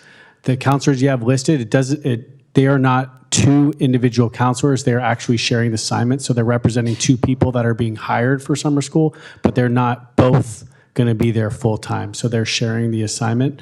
They can help students with their academics as they complete courses, because it is 2 sessions for the 10 days. They can make sure that they're meeting their requirements. They can meet with students for planning purposes. So it's similar to a school year. similar to a truncated program. So it's really one FTE worth of counseling split between two people to support the summer school program. So given that we're limited on time, I'm not going to belabor the point, but I would like for us, when we come back in the new year, to come in and have a study session around how this is working, because it doesn't seem right to me. I recall last year, and I might be wrong, but I thought we had a counselor that had a stipend for summer school. There was a counselor. She worked the entire summer school, but she wasn't a stipend. She was like an employee, just like a teacher, but she worked with the kids. She was bilingual. She worked with the kids. She was very good with the kids. She stayed on top of them with her grades. Well, I had a the kids. stipend report that showed that it was a stipend for that. I'll check it out and get back to you. Sure. Thank you. Okay. We have 30 minutes left, Yes. so I think we should get Can we moving. have a motion? I'll make a motion to approve the PAL. I'll second. Motion's been made and seconded. Please vote.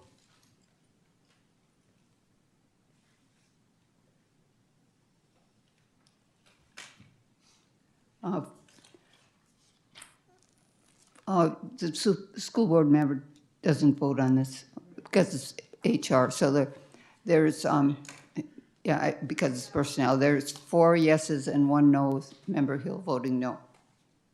Okay. So next we move on to consent agenda, non-personnel items. Since we're short on time, I would like to request that we take certain items and we push it out to the next meeting, unless we want to try to cover it quickly. But I have a number of items that I have questions about and have concerns about. 15.6, 15.8, 15.9, 15.15, 15.17, 15.18. So are any of these time-sensitive ones that we must decide in this meeting? And if so, we could pull those, and then maybe the other ones we could push to the next meeting? You can push 15.6. I'm sorry, what were the numbers again? So 15.6, 15.8, 15.9, 15.15, 15.17, and 15.18.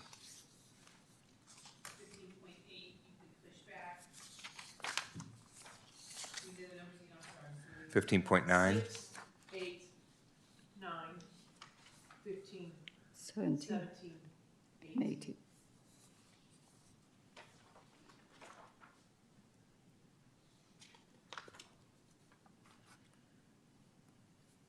Push back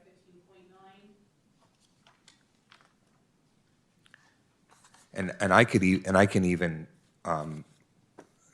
take 15.9 off the radar screen. I mean, I'm happy to vote to approve it, but I would like for us to request to see some invoices, but I can talk about that in board comments. So we don't have to take 15.9. I'm comfortable voting on that if everybody else is. 15.15, 15.17, 15.18.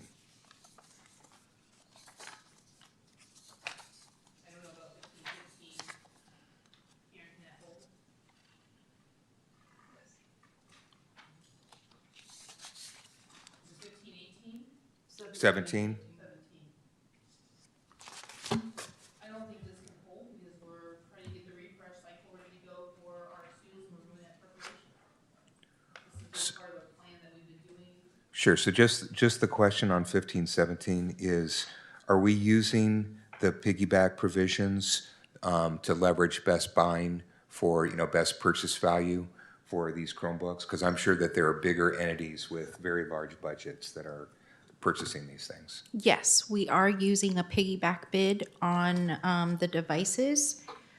We did reach out to of the approved list of vendors. 3 of them were able to get back to us. They are listed there. And they also gave us some options of what type of machines we were able to purchase through them.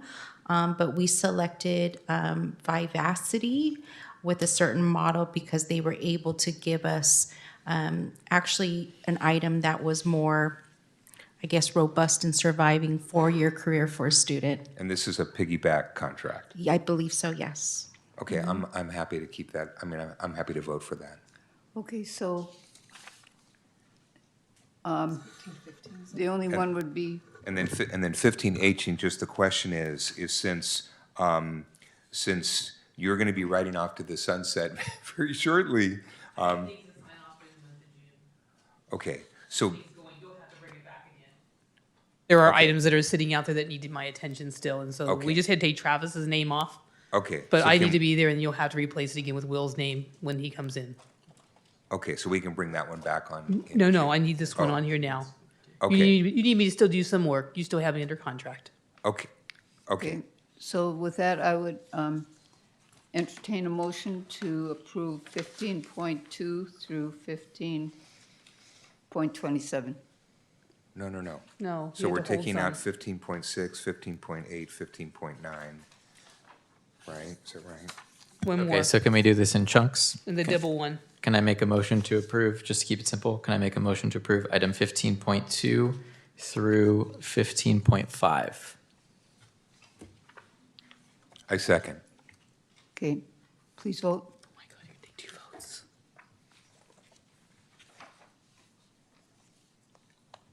Six ayes.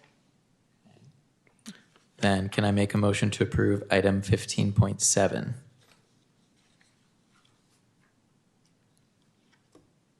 I'll second that.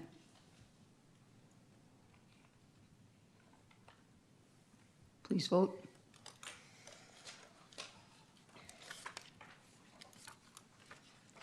Six ayes. Okay, and then I'll make a motion to approve item 15.9 through 15.14. Everybody okay with that?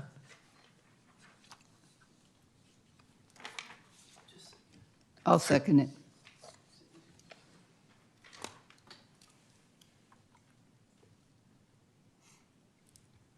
Please vote.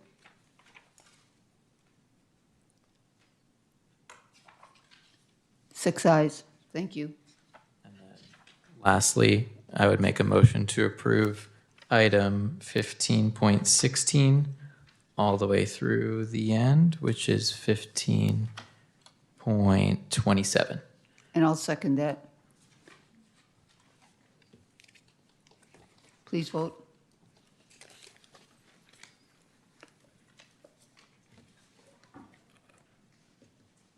Six ayes, thank you.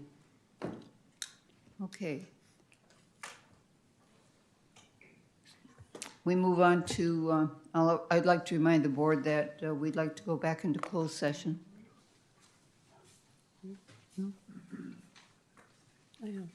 I don't think we're gonna have time to go back into closed session. We'll have to carry it over till the 10th. Okay. So next we move on to Board of Education Committee reports, announcements, requests, debrief, and discussion. I'll start with Mr. Hill. Thank you, President Thomas. I'll make it quick. So 2 requests. So one is related to, we just extended either the purchase order or the contract for Lozano Smith.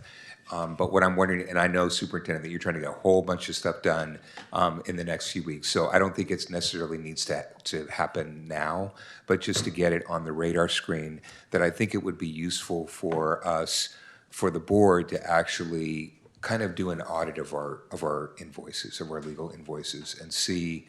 And it's not just Lozano Smith, it's everything. I mean, I shouldn't say everything, but let's say if we separate out special ed, but some of the other things, just to sort of see, because I think that we're noticing, or we're seeing that we're spending a lot of money on legal, and I think it would be helpful to understand what exactly it is that we're spending, and are there ways that we can actually shave costs. And so I'd like to put that on the board's radar screen for the future, but it can be, it could be even when we come back in the fall. So that's request number 1. Request number 2, a little bit more urgent, and that is it would be helpful to understand what is going to be the transition plan between you winding down your operations superintendent and Mr. Eager coming and picking things up. And I know, and part of the urgency around this is that I know that Mr. Eager has like some vacation planned in early July. And so I think that we just need to kind of understand. So, you know, how is he getting onboarded, and then who's taking responsibility for certain things until ultimately he formally takes the reins. And so if we could maybe have at least some type of just quick review of that in the next board meeting, I would appreciate it if the board agrees with that. Mr. Block? Are you done? Just a couple of quick things. I want to thank everybody at Coyote Hills. I got to go to the open house a couple weeks ago. Ms. Palomino, I really appreciate for walking me around, and I got to meet a lot of the teachers and see all the vibrant stuff happening in classrooms there. It's just like a evidently wonderful community. So I want to thank all the Coyote Hills staff and families who are there for just making it really a wonderful open house. Secondly, unfortunately, I'm going to be out of town for the next meeting, so I just wanted to let everybody know that in advance. I'll be back for the second meeting in June, but I'll be out of town for the first, unfortunately. So just wanted to let everybody know, and just wanted to send an appreciation to all of our classified employees, given that it is their week to honor them. They do a lot of wonderful work throughout our district, so thank you very much to all of our classified staff. Thank you. I would like to thank Jaylene for everything she's done, and to present to you the certificate that we neglected to give you earlier. It says, presented to Jaylene Torres in recognition of your dedication, leadership, and commitment to our students and community through your service as a student board member. And would you mind giving... Would you mind bringing Annabelle's welcoming certificate to her, too?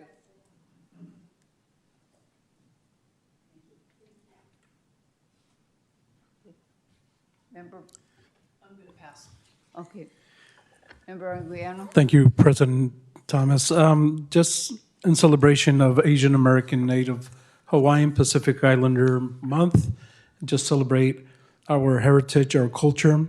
And also, just to all of our graduates, want to make sure that we say thank you for a great year, and also just wishing the best of luck in the near future. We're waiting to see you guys walk down the stage, and also just along with all your families, especially with our teachers, our staff, and just thank you for the opportunity to be able to be present in your success. Thank you. Thank you. Thank you. Superintendent? No comments. Okay. With that, meeting adjourned. Sorry. Oh. So Mr. Murphy has recommended that we take a picture with him. Oh, yeah, absolutely, great.